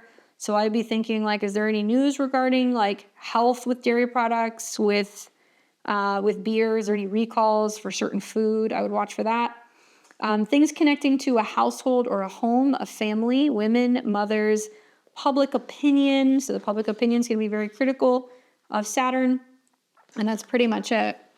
And Saturn is ruled by Jupiter, and it's kind of in a trine. So I think it's going to be more about people who are kind of criticizing the leadership of their countries. And this is just general, okay? It could be anywhere. We could see, some of the craziness that's been happening in France, some of the stuff that's been happening in Nepal. Certainly there's been some questionable things happening here in the United States, but I feel like for the most part, if Virgo is going to be more about health and services, and Saturn and Pisces is going to be, especially retrograde, that lack of responsibility, it's about people being like, how did we get to this point? Where do we need more structure? Where do we need more guidance? And also you're going to hear a lot of people talking about, data and information and all of that, Virgo. And then like Pisces is going to be like, well, yeah, but like, this is what we believe could happen. And there's going to be like a lot of spin that's going to be happening with some of the information. So let's take this into Thursday, which is going to be the 18th. And moon's going to keep going through Leo, not really missing anything. Mercury's going to hit 29. And then that is going to be at the eclipse point, but the eclipse hasn't hit yet. So then on the 18th, when you guys wake up in the morning, the moon's still going through Leo. Now the sun is getting closer to its opposition with Saturn, where you're also going to feel, maybe somebody stepping down, or there is a loss of power, there's going to be a change with work, and there's invisible things that we're kind of coming up against. At least the moon on this day will come into a trine with Chiron, and it will come into a conjunction with Venus. And the moon is also going to come into a sextile with Mars and Libra, so it can really incentivize relationships. That'll happen later in the PM hours on Thursday. Mercury enters into Libra now, and when it does, it immediately opposes Neptune. Still not a strong period for communications, and I know I'm going to hear a bunch of slapstick astrologers going, Mercury's in Libra, it's time for relationship conversations. And in the back of my mind, I'm like, Mercury's at 0 degrees and it's opposing Neptune, so people are going to be full of shit. And there's still going to be a sense of, kind of cutting through some of the deception and not seeing things so clearly. Let's wait till after the eclipse, guys. That eclipse is going to be ruled by Mercury, and it's still going to be trine Pluto, and it's still going to be trine Uranus. Your best bet is setting your intentions on September 22nd. I'm not going to believe everything that I read or everything that I hear. That includes from leadership. I'm keeping an eye on, Venus and the sun, Venus and the moon that are going to meet later in the day. Where likely there's going to be some grand announcement of something, probably. And we're also going to see, other than the opposition, yes, Mercury is building into a trine with Pluto. So that'll be good for community connection. Yes, it's also going to be trining Gemini, Uranus and Gemini. So that's great for spontaneous ideas, learning, and travel. But this is coming into a dark moon. We don't want to just go, oh, Mercury's in Libra, so now I'm going to send out my webinars, or now I'm going to be, trying to connect my newsletters, or I'm going to be making big drops. We don't do that. Because not only is Mercury opposition to Neptune, where some people are not going to see those emails, they're going to go into a spam box, or they're just in their own world, but the sun's also opposing Saturn. So if there's anything creative or anything romantic or anything involving children or joy, it's also going to be put on back burner. So, Thursday, it does seem like it has room to be more diplomatic. But there's also room for errors and not seeing things so clearly. And from my perspective, what I've experienced with clients and in my own life, this Mars connection to obviously Venus and, also everything else that's going into Libra is talking about where a lot of conflict is kind of coming up in relationships. And this could be professional, romantic, whatever, as a result of people who are wounded. Those opposition to Chirons are just very obvious to me. People who are wounded, or people who are feeling victimized, or people who, feel like they're kind of cast out of society, or people who have this internal anger or frustration or rage. And then it kind of gets projected onto relationships, and then the relationships have problems, and then there's conflict. And then there's people going, I didn't say that, I didn't do that, and they're doing it. So, you have to be super self-aware with some of the things that are kind of going on right now, because people are going to be projecting onto other people. Now, the sun will also in conjunct or quincunx Chiron. So that's also going to be bringing up themes revolving around health and healing. And I think that Thursday has the ability to be more so diplomatic, dreamy. Innovative ideas can flow freely. There can be harmony in some group meetings. There's subtle opportunities for healing change, but also not a day to sign contracts or make big commitments. So it looks like it's going to be in opposition to Neptune pretty much all day. The sun will also be in a quincunx to Chiron pretty much all day. Mars is just now coming out of an opposition with Chiron. And I'm looking at when the moon trines Chiron, which is going to be in the PM hours. And it looks like Venus and the moon are going to come into conjunction at 29, which is first thing in the morning on the 19th. So before we get to that, on Thursday, you use the air trine for brainstorming. We don't want to connect and collaborate till after the eclipse. Ground any illusions that you have with facts and conversations. Prioritize self-healing and make sure you have creative outlets. That's something that you're going to want to do pretty much all week. And then when we get to Friday the 19th, moon hits 29 of Venus, Venus and both the moon at this anaretic degree ruled by the sun, which is opposing Saturn. So I think there's going to be some big announcements maybe. And I'm considering seeing there being a big announcement maybe from Trump on the 19th, because that's his ascendant. Maybe there is some, market opening on the 18th, on the 19th, on Friday, and people are like euphoric. They're like, oh my God, look what's going on with the stock market. Look what's going on with gold, right? Leo's gold. And I think a lot of this is as a result of people realizing like, if they do cut rates and if we do see a continuation of inflation and like devaluing of the dollar, then people are going to flock to gold.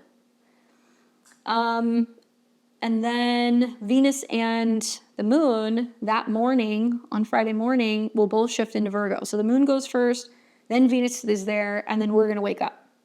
So that's around 8:30-ish a.m. Central Time.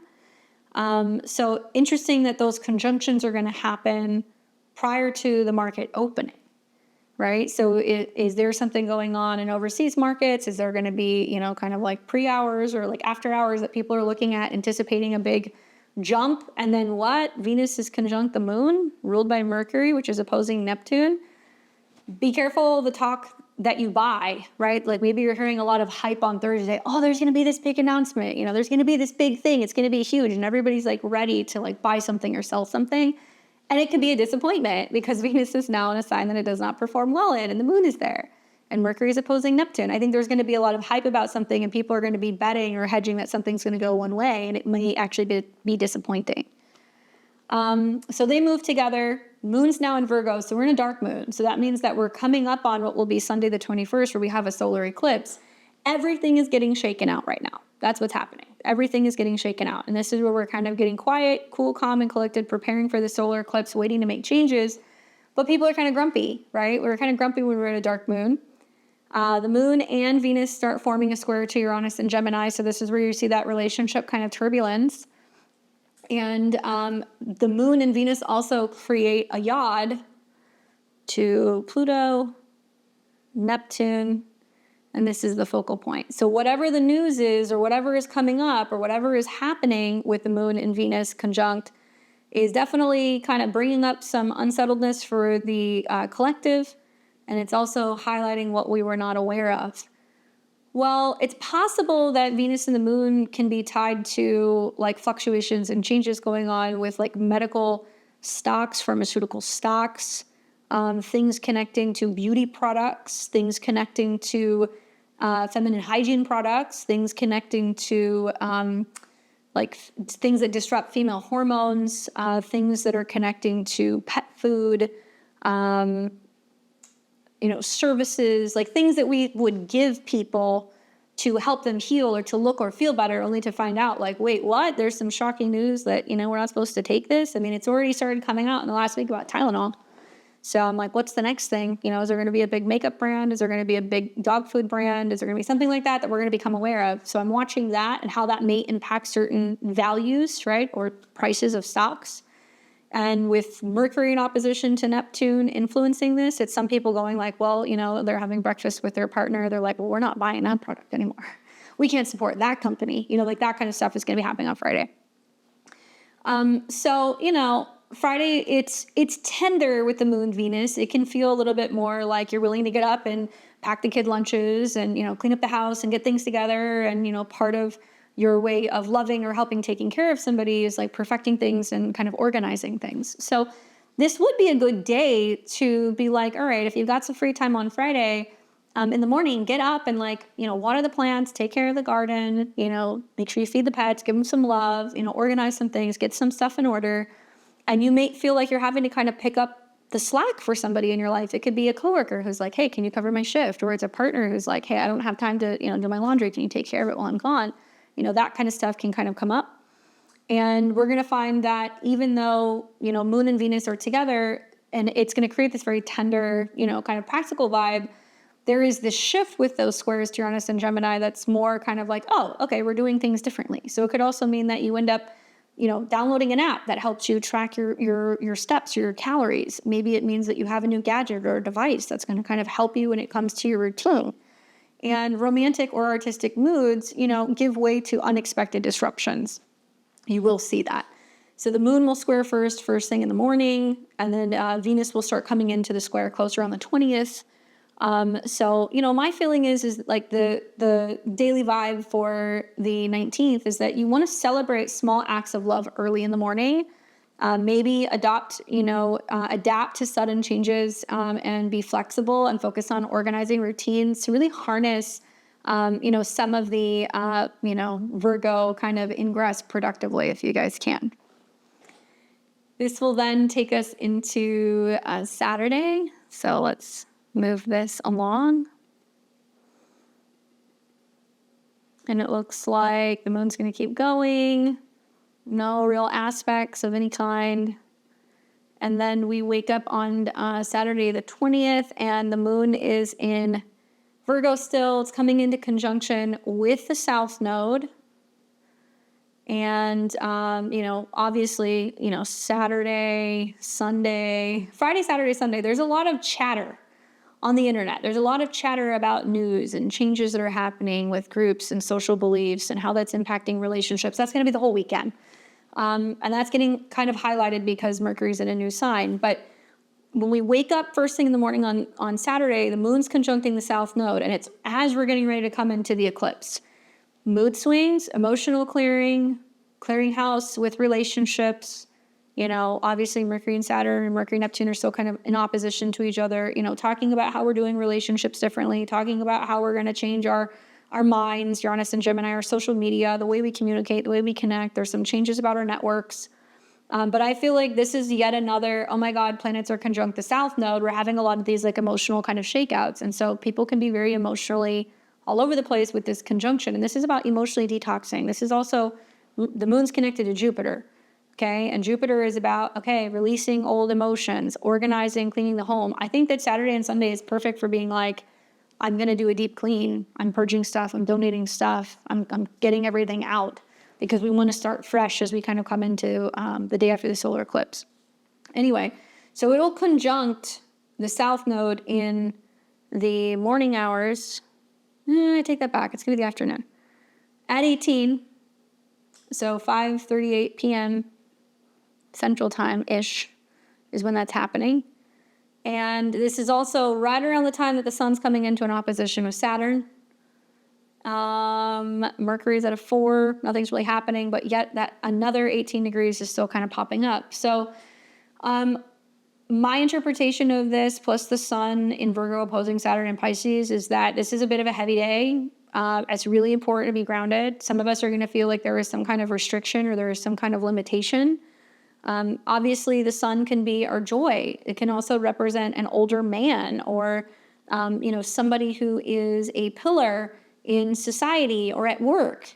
And that opposition to Saturn is talking about some kind of separation or some kind of block that's happening, or somebody who is kind of losing their personal power. I'm wondering, are we going to see people who are going to have issues with their homes? Is there going to be problems with storms? Can we see some flooding issues with Saturn retrograde?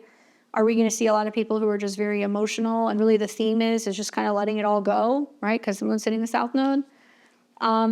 This is a day to really focus on being grounded. Yes, you'll see some restriction, but this is about really releasing old patterns. And we're going to see that innovation kind of clashes with duties because Venus and Uranus are kind of squaring still. And this will lead to, I think, some introspective evaluations. Now, I think to navigate Saturday, this is about letting go of perfectionist habits and doing it mindfully, balancing work with rest to avoid burnout, and seeking practical solutions for any financial surprises that could potentially come up. And the moon will leave the conjunction with the South Node right around dinner time. So it's right around 5:30 Central Time here. And then it's going to be heading towards what will eventually be the eclipse. So it won't be until Sunday, the 21st, that we see the moon will sextile Jupiter first thing in the morning. Okay, which is beneficial. It's how are we feeling now that we've had this emotional clearing? It's going to also start to come into an opposition with Saturn, and then we're going to see the solar eclipse at 29 degrees. It also quincunx Chiron. Wow, there's just so many aspects. So Sunday, all of that stuff is going to happen at one time. I talk a lot about that in depth in my solar eclipse videos. You guys should check it out. But it's a solar eclipse at 29 degrees. I mean, and the solar eclipse is like a new moon on steroids. So it's going to represent, we have to kind of start or initiate something new. but it is a South Node eclipse. So it's saying we have to kind of get out of these old ways, right? And what we need to get back to, South Node is Mercury in Libra, communicating, romance, having fun, joy. Mercury's at 5, and it's trining Pluto and Uranus still. Now it's coming out of that trine, but you guys are going to really benefit, I think, on the 22nd for setting your intentions, because Mercury will meet with the moon and it's going to trine all of this. Okay, still dealing with oppositions to Neptune, but it is what it is. So the eclipse will take place in the afternoon hours. It's around 2:50-ish p.m. Central Time, my time. And right after that 29-degree eclipse, the moon's going to go into Libra.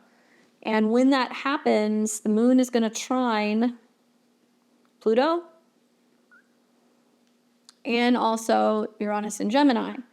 So for those of you guys who are like, hey, I want to do something, I want to make a big announcement, don't do it until the PM hours. This is going to be like 6:30 Central Time on, and that's because this is going to trine.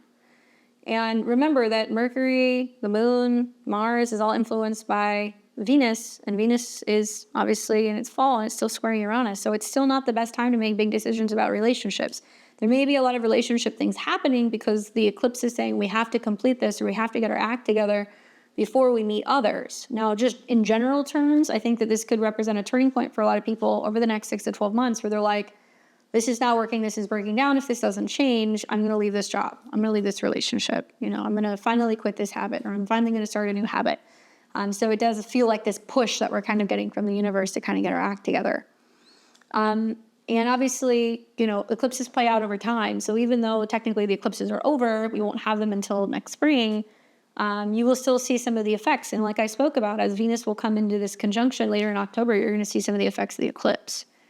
So I think the key transit for me is as we're getting into the PM hours on Sunday the 21st, that the moon will come into conjunction with Mercury. And I also think another key thing to watch is that Mars is now at 29 degrees.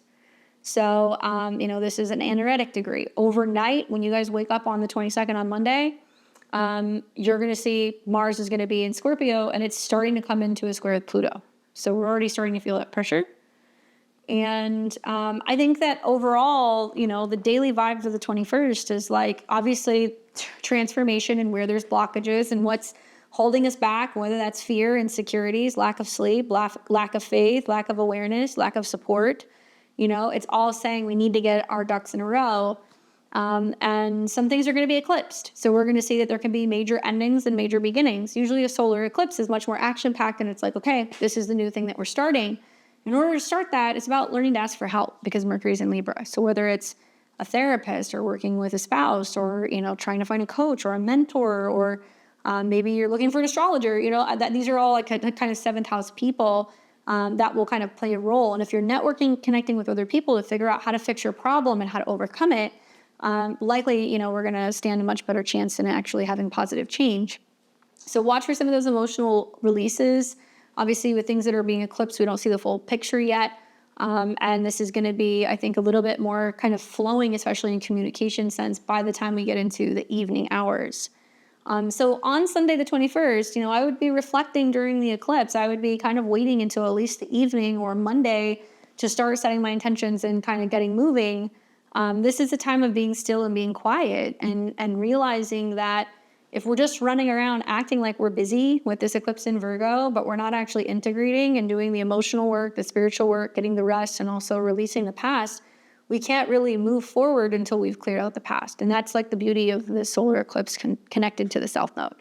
So I would say embrace change with optimism, be using some of those harmonious trines to Pluto and Uranus for deep conversations, planning, innovation, new ideas for the future. And obviously we will talk about the eclipse probably a little bit more next week because when we have Astro Weather next Sunday, we're going to start with it. So I'd love to hear about some of your guys' experiences. In this last week, we had planets conjunct the South Node.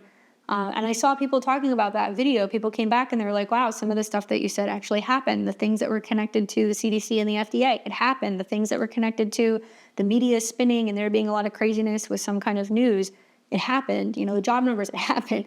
So that's what I'm telling you. Those things that have been happening out in the world, they also kind of mirror what we're dealing with in our own life. So I want to hear your feedback.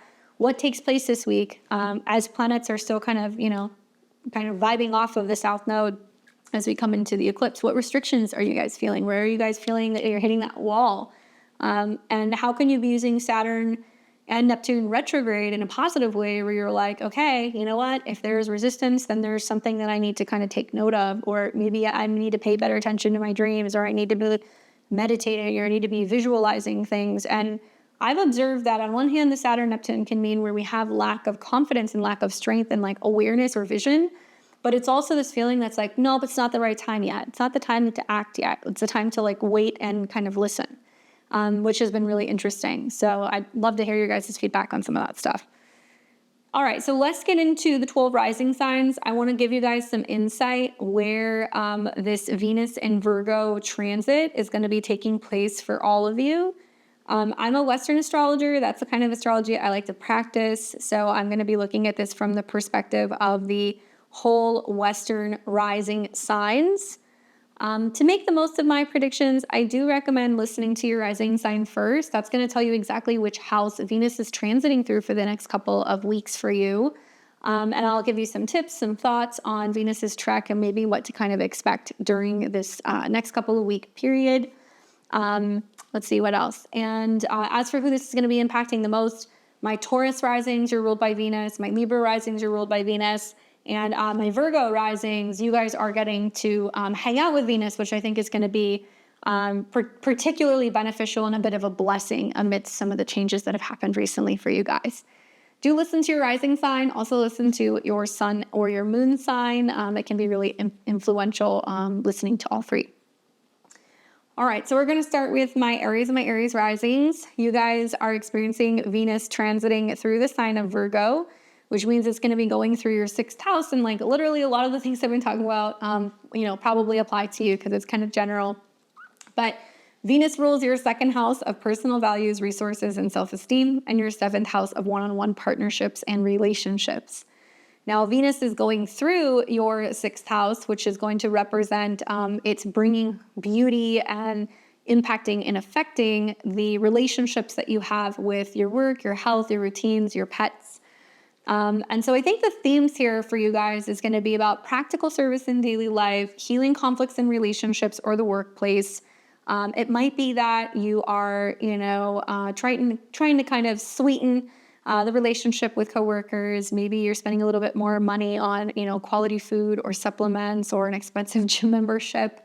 Maybe you're spoiling your pets rotten, right? That kind of stuff. But there's definitely, with this being the 12th house to the 7th, like a feeling of like really needing to kind of clean up relationships and like where there's been issues, like working on them or getting support from somebody like a therapist or like a doctor or somebody who can come in to help you when it comes to needing support when it comes to your health or your relationship.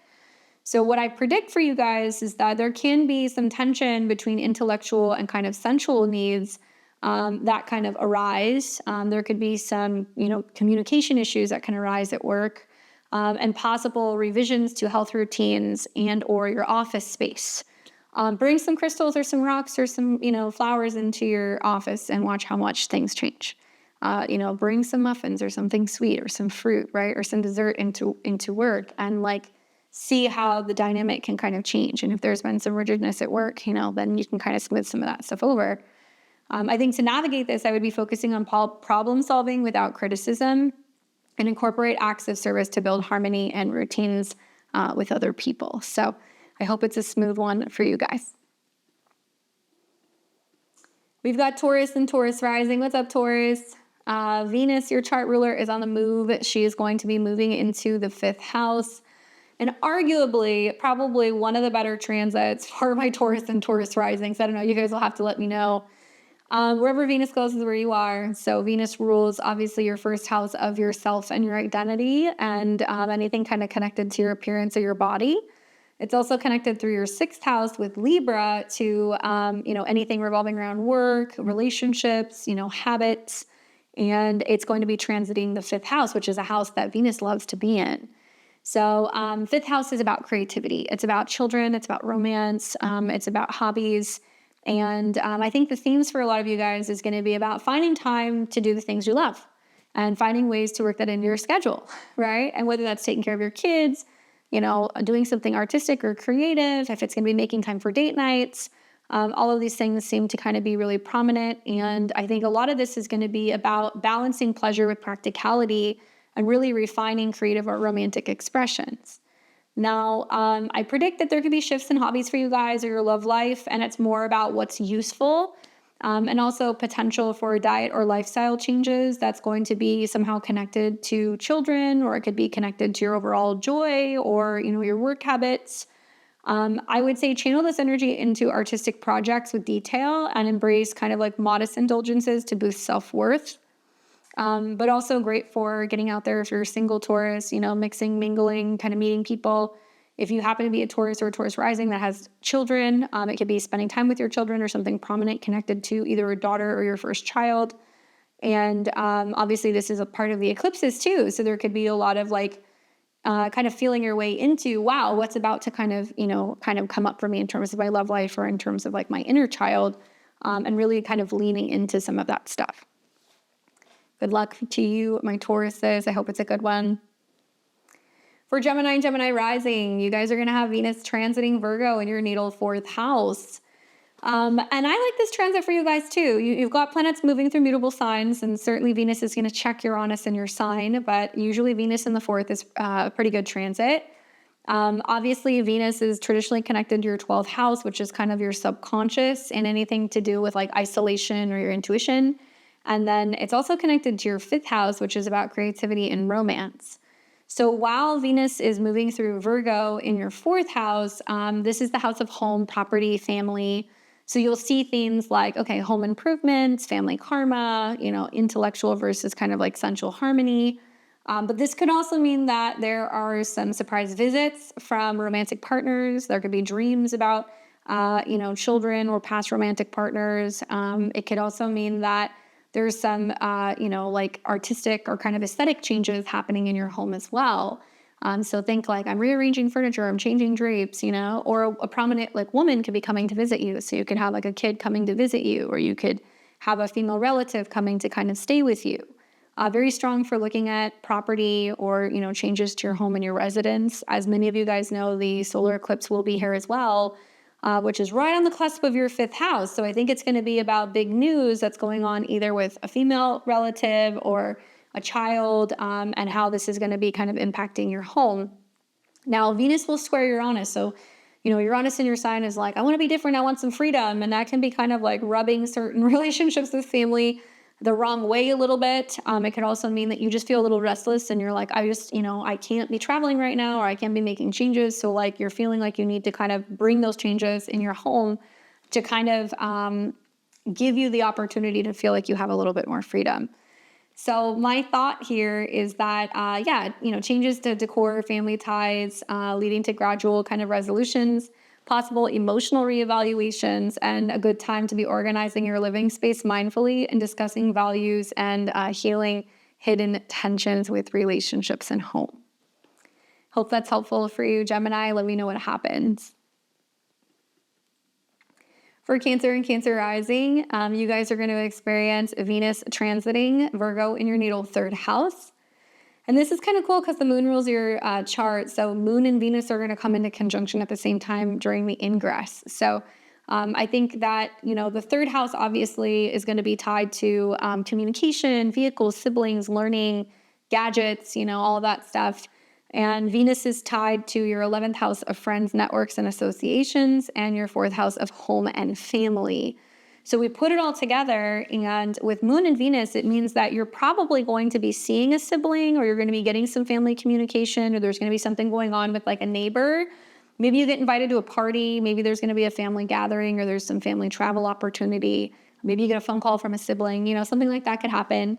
And I really think that for you guys, this is about refining your mindset, and that, you might notice there's some neighborhood changes, some aesthetic changes, which are good. You might feel inclined to make a change in your vehicle. That could be happening. It might mean that you're kind of balancing logic and affection when it comes to your day-to-day interactions. And I predict for you guys that there could be shifts in your daily communications or potentially even short distance trips. Yes, you can see some sibling conflicts, but I feel like with Venus and the moon, you can smooth it over. And this is great also for kind of like environmental, makeovers and kind of like your day to day. To use this transit to your benefit, I would say use practical words in relationships and engage in writing or local activities to promote more community love. Improve a website, spruce up your social media. That could be something else that you could consider doing. And, contact somebody and tell somebody how you feel. If you haven't been in touch with a relative, or maybe you want to take some sweets over to a neighbor, or you want to write a thank you letter to somebody, and let them know that you appreciate them and that you're thinking about them, this could be a wonderful way to kick off the transit. Good luck. For Leo and Leo rising, you guys are going to experience Venus transiting your natal second house. Leo, for you guys, the second house deals all with your values, your resources, your spending power, your confidence and self-esteem. So in the midst of what can feel like some very jarring eclipses in this house, which is going to be on the 21st, which is very financial, Venus standing by, I think, is actually really beneficial for bringing in better confidence and better finances. So Venus is traditionally tied to your 10th house of career, work, and reputation. It's also tied to your 3rd house of communications, connections, learning, and anything that deals with like short distance travel or siblings. So the themes here, Venus transiting your 2nd house, first of all, is a good one because Venus likes the 2nd house because of its association with that house through Taurus. And it does bring in, for a lot of you guys, obviously better financial opportunities, but you're still being a little critical on how you're spending money, or you're picky about what you're investing in. It does mean that there is like a sense of refining your possessions, and there is like this sense of aesthetic versus kind of practical spending. I do think for a lot of you guys that, you will find that there can be temporary setbacks in money matters. Maybe you've already experienced that recently because there has been some conjunctions to the South Node. Certainly the moon does represent losses. So when the moon and Venus come together, it can mean that there could be like a brief moment during the ingress where you're like, okay, well, I thought something was going to come through and it doesn't come through, but that's not how the whole transit is going to go. You can also find that there can be value clashes with other people, but opportunities to kind of like realign your budget. And I would say this is about really tracking expenses carefully, investing in useful items to enhance your security and self-esteem. And usually when Venus goes to the 2nd house, it's nice for, anything kind of connecting to indulgences and things that can be like luxury purchases, which some of you guys may be considering, especially with this upcoming solar eclipse. Some of you guys might be like, I'm buying a car, or I'm indulging in travel, or I'm buying a new gadget. And maybe you're waiting, for like the best time to do that. I would say waiting until after the eclipse to do it would probably be the best. But certainly I think Venus will grant you guys, especially as we're getting into October, better kind of beneficial aspects that could bring some more money in. Good luck. My Virgos and Virgo risings, you guys are going to experience Venus transiting your sign. So if you're a Virgo rising, it's all about you, self-love, your appearance, and potentially even a little bit more. So Venus obviously deals with your 2nd house of personal possessions, finances, and money, as well as your 9th house of higher education and travel and your belief. So with Venus crossing your ascendant in the midst of eclipse season, love is your religion. Love is your belief, right? And it's about what you're investing in love, and that you only invest in the things that you love. Because Libra is your 2nd house. So you only want to invest in relationships that you love. You only want to invest in, physical things that you love. And like, you're really looking for like balance and harmony. It's possible some of you guys are really focusing on your appearance with this transit, because the 1st house is how people kind of see you or perceive you. It's yourself or your identity. So with Venus on your ascendant, there's a personal refinement that happens here. And it's also about appearance changes. It's also about self-care through analysis. You can be a little bit more critical of yourself. You might be feeling like you want to break free from like an old image, right? You're on this on your midheaven, and that you're kind of doing things differently. You're maybe prioritizing yourself over your work for once. This could also mean that, there is heightened charm, but there can be self-criticism. You want to focus on your health and maybe making some style upgrades. Maybe, there's going to be more magnetism in your interactions. I think certainly with an eclipse in your 1st house that will happen. And to navigate this transit, I think it's about avoiding perfectionism and prioritizing like gentle routines and refining your personal brand with practical tweaks. Maybe it means that you're going to be making some investments when it comes to traveling or maybe higher education. But I do think it's going to be good for you overall, and just bringing in some love and some support while you're going through some of these kind of like South Node eclipses. So you guys will have to let me know, what tweaks and changes are you making? Where are you really investing more in yourself? All right, so we've got Libra and Libra rising. Libra, you guys are going to have Venus, your chart ruler, transiting Virgo in your 12th. So obviously, Libra, you're ruled by Venus. Venus is going to rule you, your body, your appearance, anything kind of connected to being visible. And when Venus is in the 12th house, it's like you would rather be invisible, right? Or you would rather be in bed, or behind the scenes, or traveling, or, really focusing on like retreats or anything where you can kind of have solitude. And Venus also rules your 8th house, which deals with intimacy, and it's connected to shared resources and transformation. And as Venus goes through the 12th house, you're really kind of dealing with your subconscious. You're dealing with your alone time, what you're doing in meditation, going for walks in nature. And I think the themes here that can kind of come up are kind of tricky, because not only are you having your chart ruler here, but you're having an eclipse here. And it means that there is a need to really look at hidden attachments. And there is a theme of inner growth and really shadows when it comes to love and money, and like what's actually getting kind of filtered out. Now, I predict for Libras or Libra risings that this is kind of interesting, because some of the subconscious can kind of come out to play, because Mercury is in your sign and it's ruling all of this. So you might be having intuition, dreams, feelings that's like this is about to end, or something is about to kind of complete, and you're rationalizing it. You're trying to figure out how to like make sense of it with Mercury in your sign.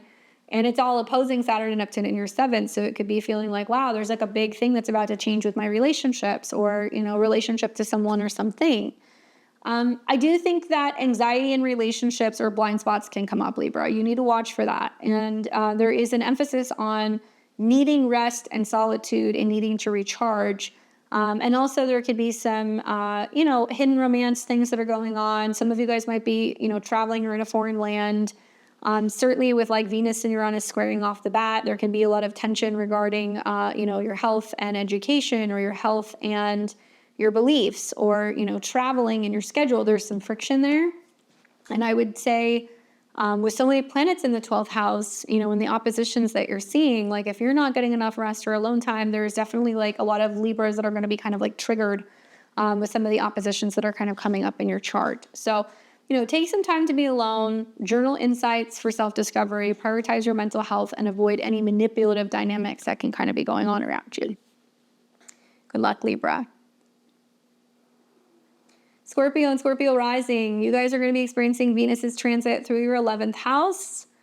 And your 11th house obviously deals with your friends, your social allies, networking opportunities, your goals.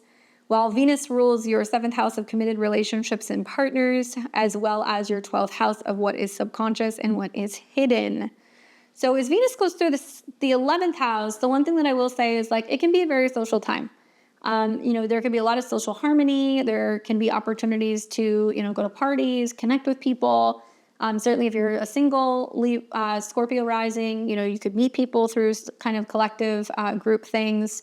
But also we can see that there can be some group conflicts, and there can be this need to really look at balancing popularity and intelligence.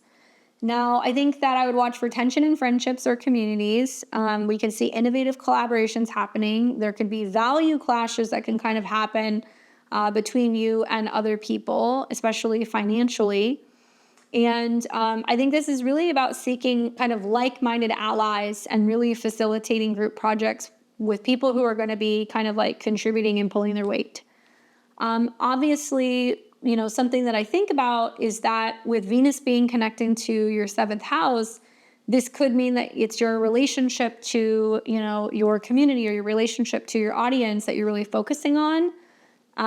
It isn't a sign that is friendly and kind of sextiles you. And you are also seeing, towards the beginning of the transit, Venus will square Uranus. So there may be some changes happening in your social circles that's kind of bringing up some stuff for you emotionally or psychologically, or if there's changes going on with like groups or, people who you collaborate with, how's that's impacting you, physically or financially. For the most part, I find this also interesting because you're going to have an eclipse here and Mercury is going to be in the 12th. So it may be kind of like unveiling and showing you which friends are not actually your friends or your people. Certainly Venus going through this sign, being kind of disappointed with her fall, can feel like, okay, I've got friends, but like, are they actually really, valuing me? And off the bat, she in conjunction quincunxes Pluto. So definitely a lot of social clearing out, I think, going on for Scorpio and Scorpio risings. I would say if you don't like the people that are kind of hanging around, it's about going and finding friends and connecting with people who are actually going to bring a little bit more structure and like value to your life. Okay? Good luck. We've got Sag and Sag rising. You guys are going to experience Venus's transit through Virgo in your natal 10th house. Obviously in a fellow mutable sign, and we're going to see a lot of action going on in your 10th house, which deals with kind of like your career and your status. Venus is traditionally kind of connected to your 6th house of health, habits, and routine, as well as your 11th house of friendships, goals, allies, and communities. So as Venus is going through your 10th house, the themes are going to be about professional refinement. Yes, you can see some workplace tension. There can be actions that are needing to be aligned with values. Professional relationships are really important. Maybe there's going to be some kind of changes going on to who you're working with, who you're kind of relating to. Maybe there could be new branding opportunities if you own a business. And I think that for a lot of you guys, you want to watch for making sure that everybody's kind of harmonizing at work, because a lot of you might feel like things aren't harmonizing, or you've had trouble finding work, or you're not kind of getting along with the boss. Venus coming in could actually bring you support from groups or networking events that could bring in a better job or more harmony. But yeah, stresses with bosses or colleagues can happen here. We can see that there could be opportunities in health-related careers or public service for some of you guys. And my recommendation with this transit is that this is really a good time to be polishing your professional skills, balancing, detailed work with kind of like the bigger picture goals for advancement. And with Venus coming into a square with Uranus, it looks like there's going to be a little bit of like tension in how you're navigating your career and your professional life as a result of some tension that can be kind of coming up in a relationship. Now, that could be a romantic relationship and you're going through that and how it's impacting work. That could mean there's also somebody new who comes into your life that says, hey, let's work together, or a coach that's kind of guiding you on how to rebrand your business. So right off the bat, you will feel that. The eclipse is also bringing that up as well. And a lot of my Sag and Sag risings are like, well, is it about work or is it about being at home? And some of you guys might feel like because of home and family matters or emotional things, you've got somebody who's coming in that's really caring and compassionate, being like, do what you got to do, take your time, focus at home or focus on your family if you're needing to kind of pivot a little bit during these particular transits. Good luck, Sag. Let me know what happens. We've got Capricorn and Capricorn rising. You guys are going to experience Venus going through the sign of Virgo and a fellow sister Earth sign. So I think you guys are going to like this. She's moving through your 9th house, which obviously is going to be, dealing with your beliefs. This is legal matters. This could be education, publishing, travel. But it's seen as a house that's going to be about bringing you joy. So Venus being tied to your 5th house of romance, creativity, and children, as well as your 10th house of your reputation and your career. It's possible some Capricorns and Capricorn risings are going to be traveling during this period, both because of the eclipse, but also Venus's trek through the 9th. And I could see this being about really, in some ways, philosophical debates that come up, expanding horizons practically, and, indulging a little bit more in travel or in sensuality, indulging in education. That might be something that you enjoy doing as well. Art classes, music classes, children's education, that can be kind of coming up for you also. And maybe traveling for business. Maybe it's going to be about learning new skills or going to seminars or workshops or back to school to change your career. There can be a connection there. Certainly the eclipse is kind of mirroring some of these things. Now, what I would watch for is, heated discussions on values or rights. That can definitely come up. Travel or study brings grounded insights, and the support of teachers or mentors, gurus, or even like legal, people that can kind of help you if you're kind of needing somebody for like a legal situation. I think to best navigate this particular period is really just to explore new ideas, and that might be through traveling, that might be through learning. And trying to communicate your beliefs in a diplomatic manner, especially if it's in the workplace. That could be a theme, or if it's with family or like a relationship that's like at a distance, you just want to try to handle things diplomatically. easier said than done. There's going to be a lot of that with the eclipse opposing, obviously, your chart ruler Saturn. But also, I think your philosophy about work is about to change, and you're kind of open-minded about what work can look like and how you can kind of do that, and how you can be applying new skills to what you're going to be doing professionally. Good luck, Capricorn. We've got Aquarius and Aquarius rising. You guys are going to be experiencing Venus's transit through Virgo in your natal 8th house. And Venus is traditionally associated with your 4th house of home, family, and property, as well as your 11th house of your beliefs, higher education, and travel. Now, when planets go through the 8th house, they go through a transformation, right? There's like this purging, and then there's this rebirth. You've had planets conjunct the South Node there, so there's been a lot of shaking out karmic connections with other people, work people, financial-related things, intimacy, and security. So now Venus is coming in to kind of smooth some of this stuff over. So because of Venus's connections to some of the other places in your chart, obviously that 4th house of home and the 9th house of beliefs and travel, I do see some of the themes that's going to come up for you with Venus in the 8th house as dealing with debts, obligations, emotional bonds, and family karma.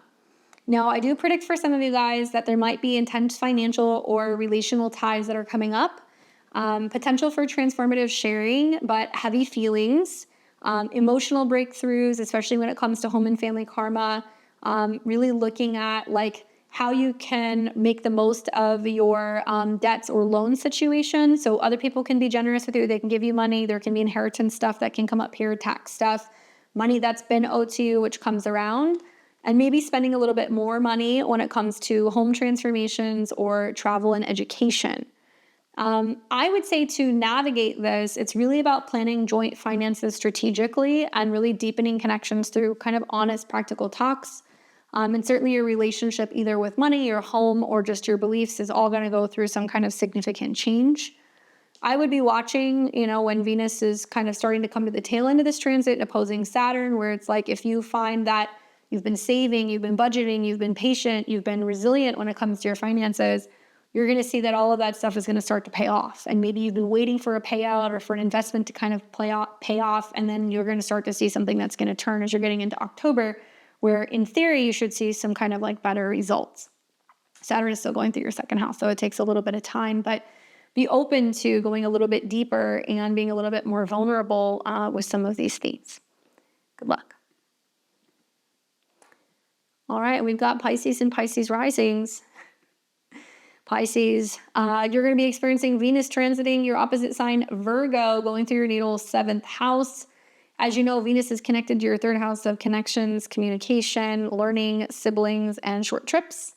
It's also going to be connected to your 8th house of intimacy, joint finances, karmic entanglement, and healing, right? Empowerment. So, Venus going through your 7th house is generally a pretty good transit. Let's just start there, right? So usually because Venus likes this house, if you're a single Pisces or Pisces rising, it can be a time where you can meet somebody. You factor that in with an eclipse, and then also with Venus hitting the South Node, there could be like this cosmic kind of rearranging going on with relationships where one person's going out, one person's coming in, or there's been a period of having been in a relationship and now you're like, no, I'm good, I want to heal, so it really depends on your personal astrology. I will tell you that I think about Venus coming up on the South Node, and you have to think about what's happened in the recent, like last week or two. Has there been a relationship shakeout? Did you realize you were leaving somebody? Has there been somebody who's come back from the past? There could be just a lot more kind of communication with people. So I don't know if it's going to be clients, if it's going to be romantic partners, if it's going to be siblings. But I do think that there can be relationship refinements. You can also find that there could be more supportive bonds, and there is this kind of like, is it more analytical or is it more about kind of central dynamics in relationships? And I do think it can challenge relationships if there's too much overthinking. However, I do predict you're going to get extra support from other people, but there needs to be balance between what other people are kind of showing up and expecting versus what you want to give. And you really want to ensure that there is a give and take in your connections throughout this transit for the next couple of weeks. And you're going to want to express your needs clearly to kind of foster this mutual kind of value and understanding with another person. Venus on the South Node might be somebody from the past. When Venus comes up to 29 degrees and it's opposing Saturn, the question is somebody showing up offering you relationship, or are you going, no, I'm good, I'm not ready, or, not yet, or maybe later, or, let me think about it. Or somebody could be really interested in you or really crazy about you, wanting to work with you, wanting to date you. And you could be like, what does this person want? What's the catch? So you might be kind of taken by surprise that, you just thought you got out of something, or maybe you haven't wanted relationships, they haven't worked, and then suddenly somebody appears. I think the square to Uranus can also be about somebody coming in to kind of help you get out of past emotional patterns, or, to kind of help navigate some of the changes that you're going through emotionally or at home. So it could be a therapist, it could be a coach, it could be an astrologer too, who's kind of coming in, helping you throughout this transit, making sense of it all, right? Hopefully that's helpful for you, my Pisces and Pisces risings. All right, guys. Well, this is going to be quite the week. All right. So let me know. Give me your thoughts. As Venus journeys through Virgo, remember that I think true beauty lies in the details of service and self-improvement. That's really what we're focused on here. So we want to kind of embrace some of the more practical magic, I think, of this transit and release what isn't serving us as we step into more harmonious kind of new beginnings under this solar eclipse that's coming.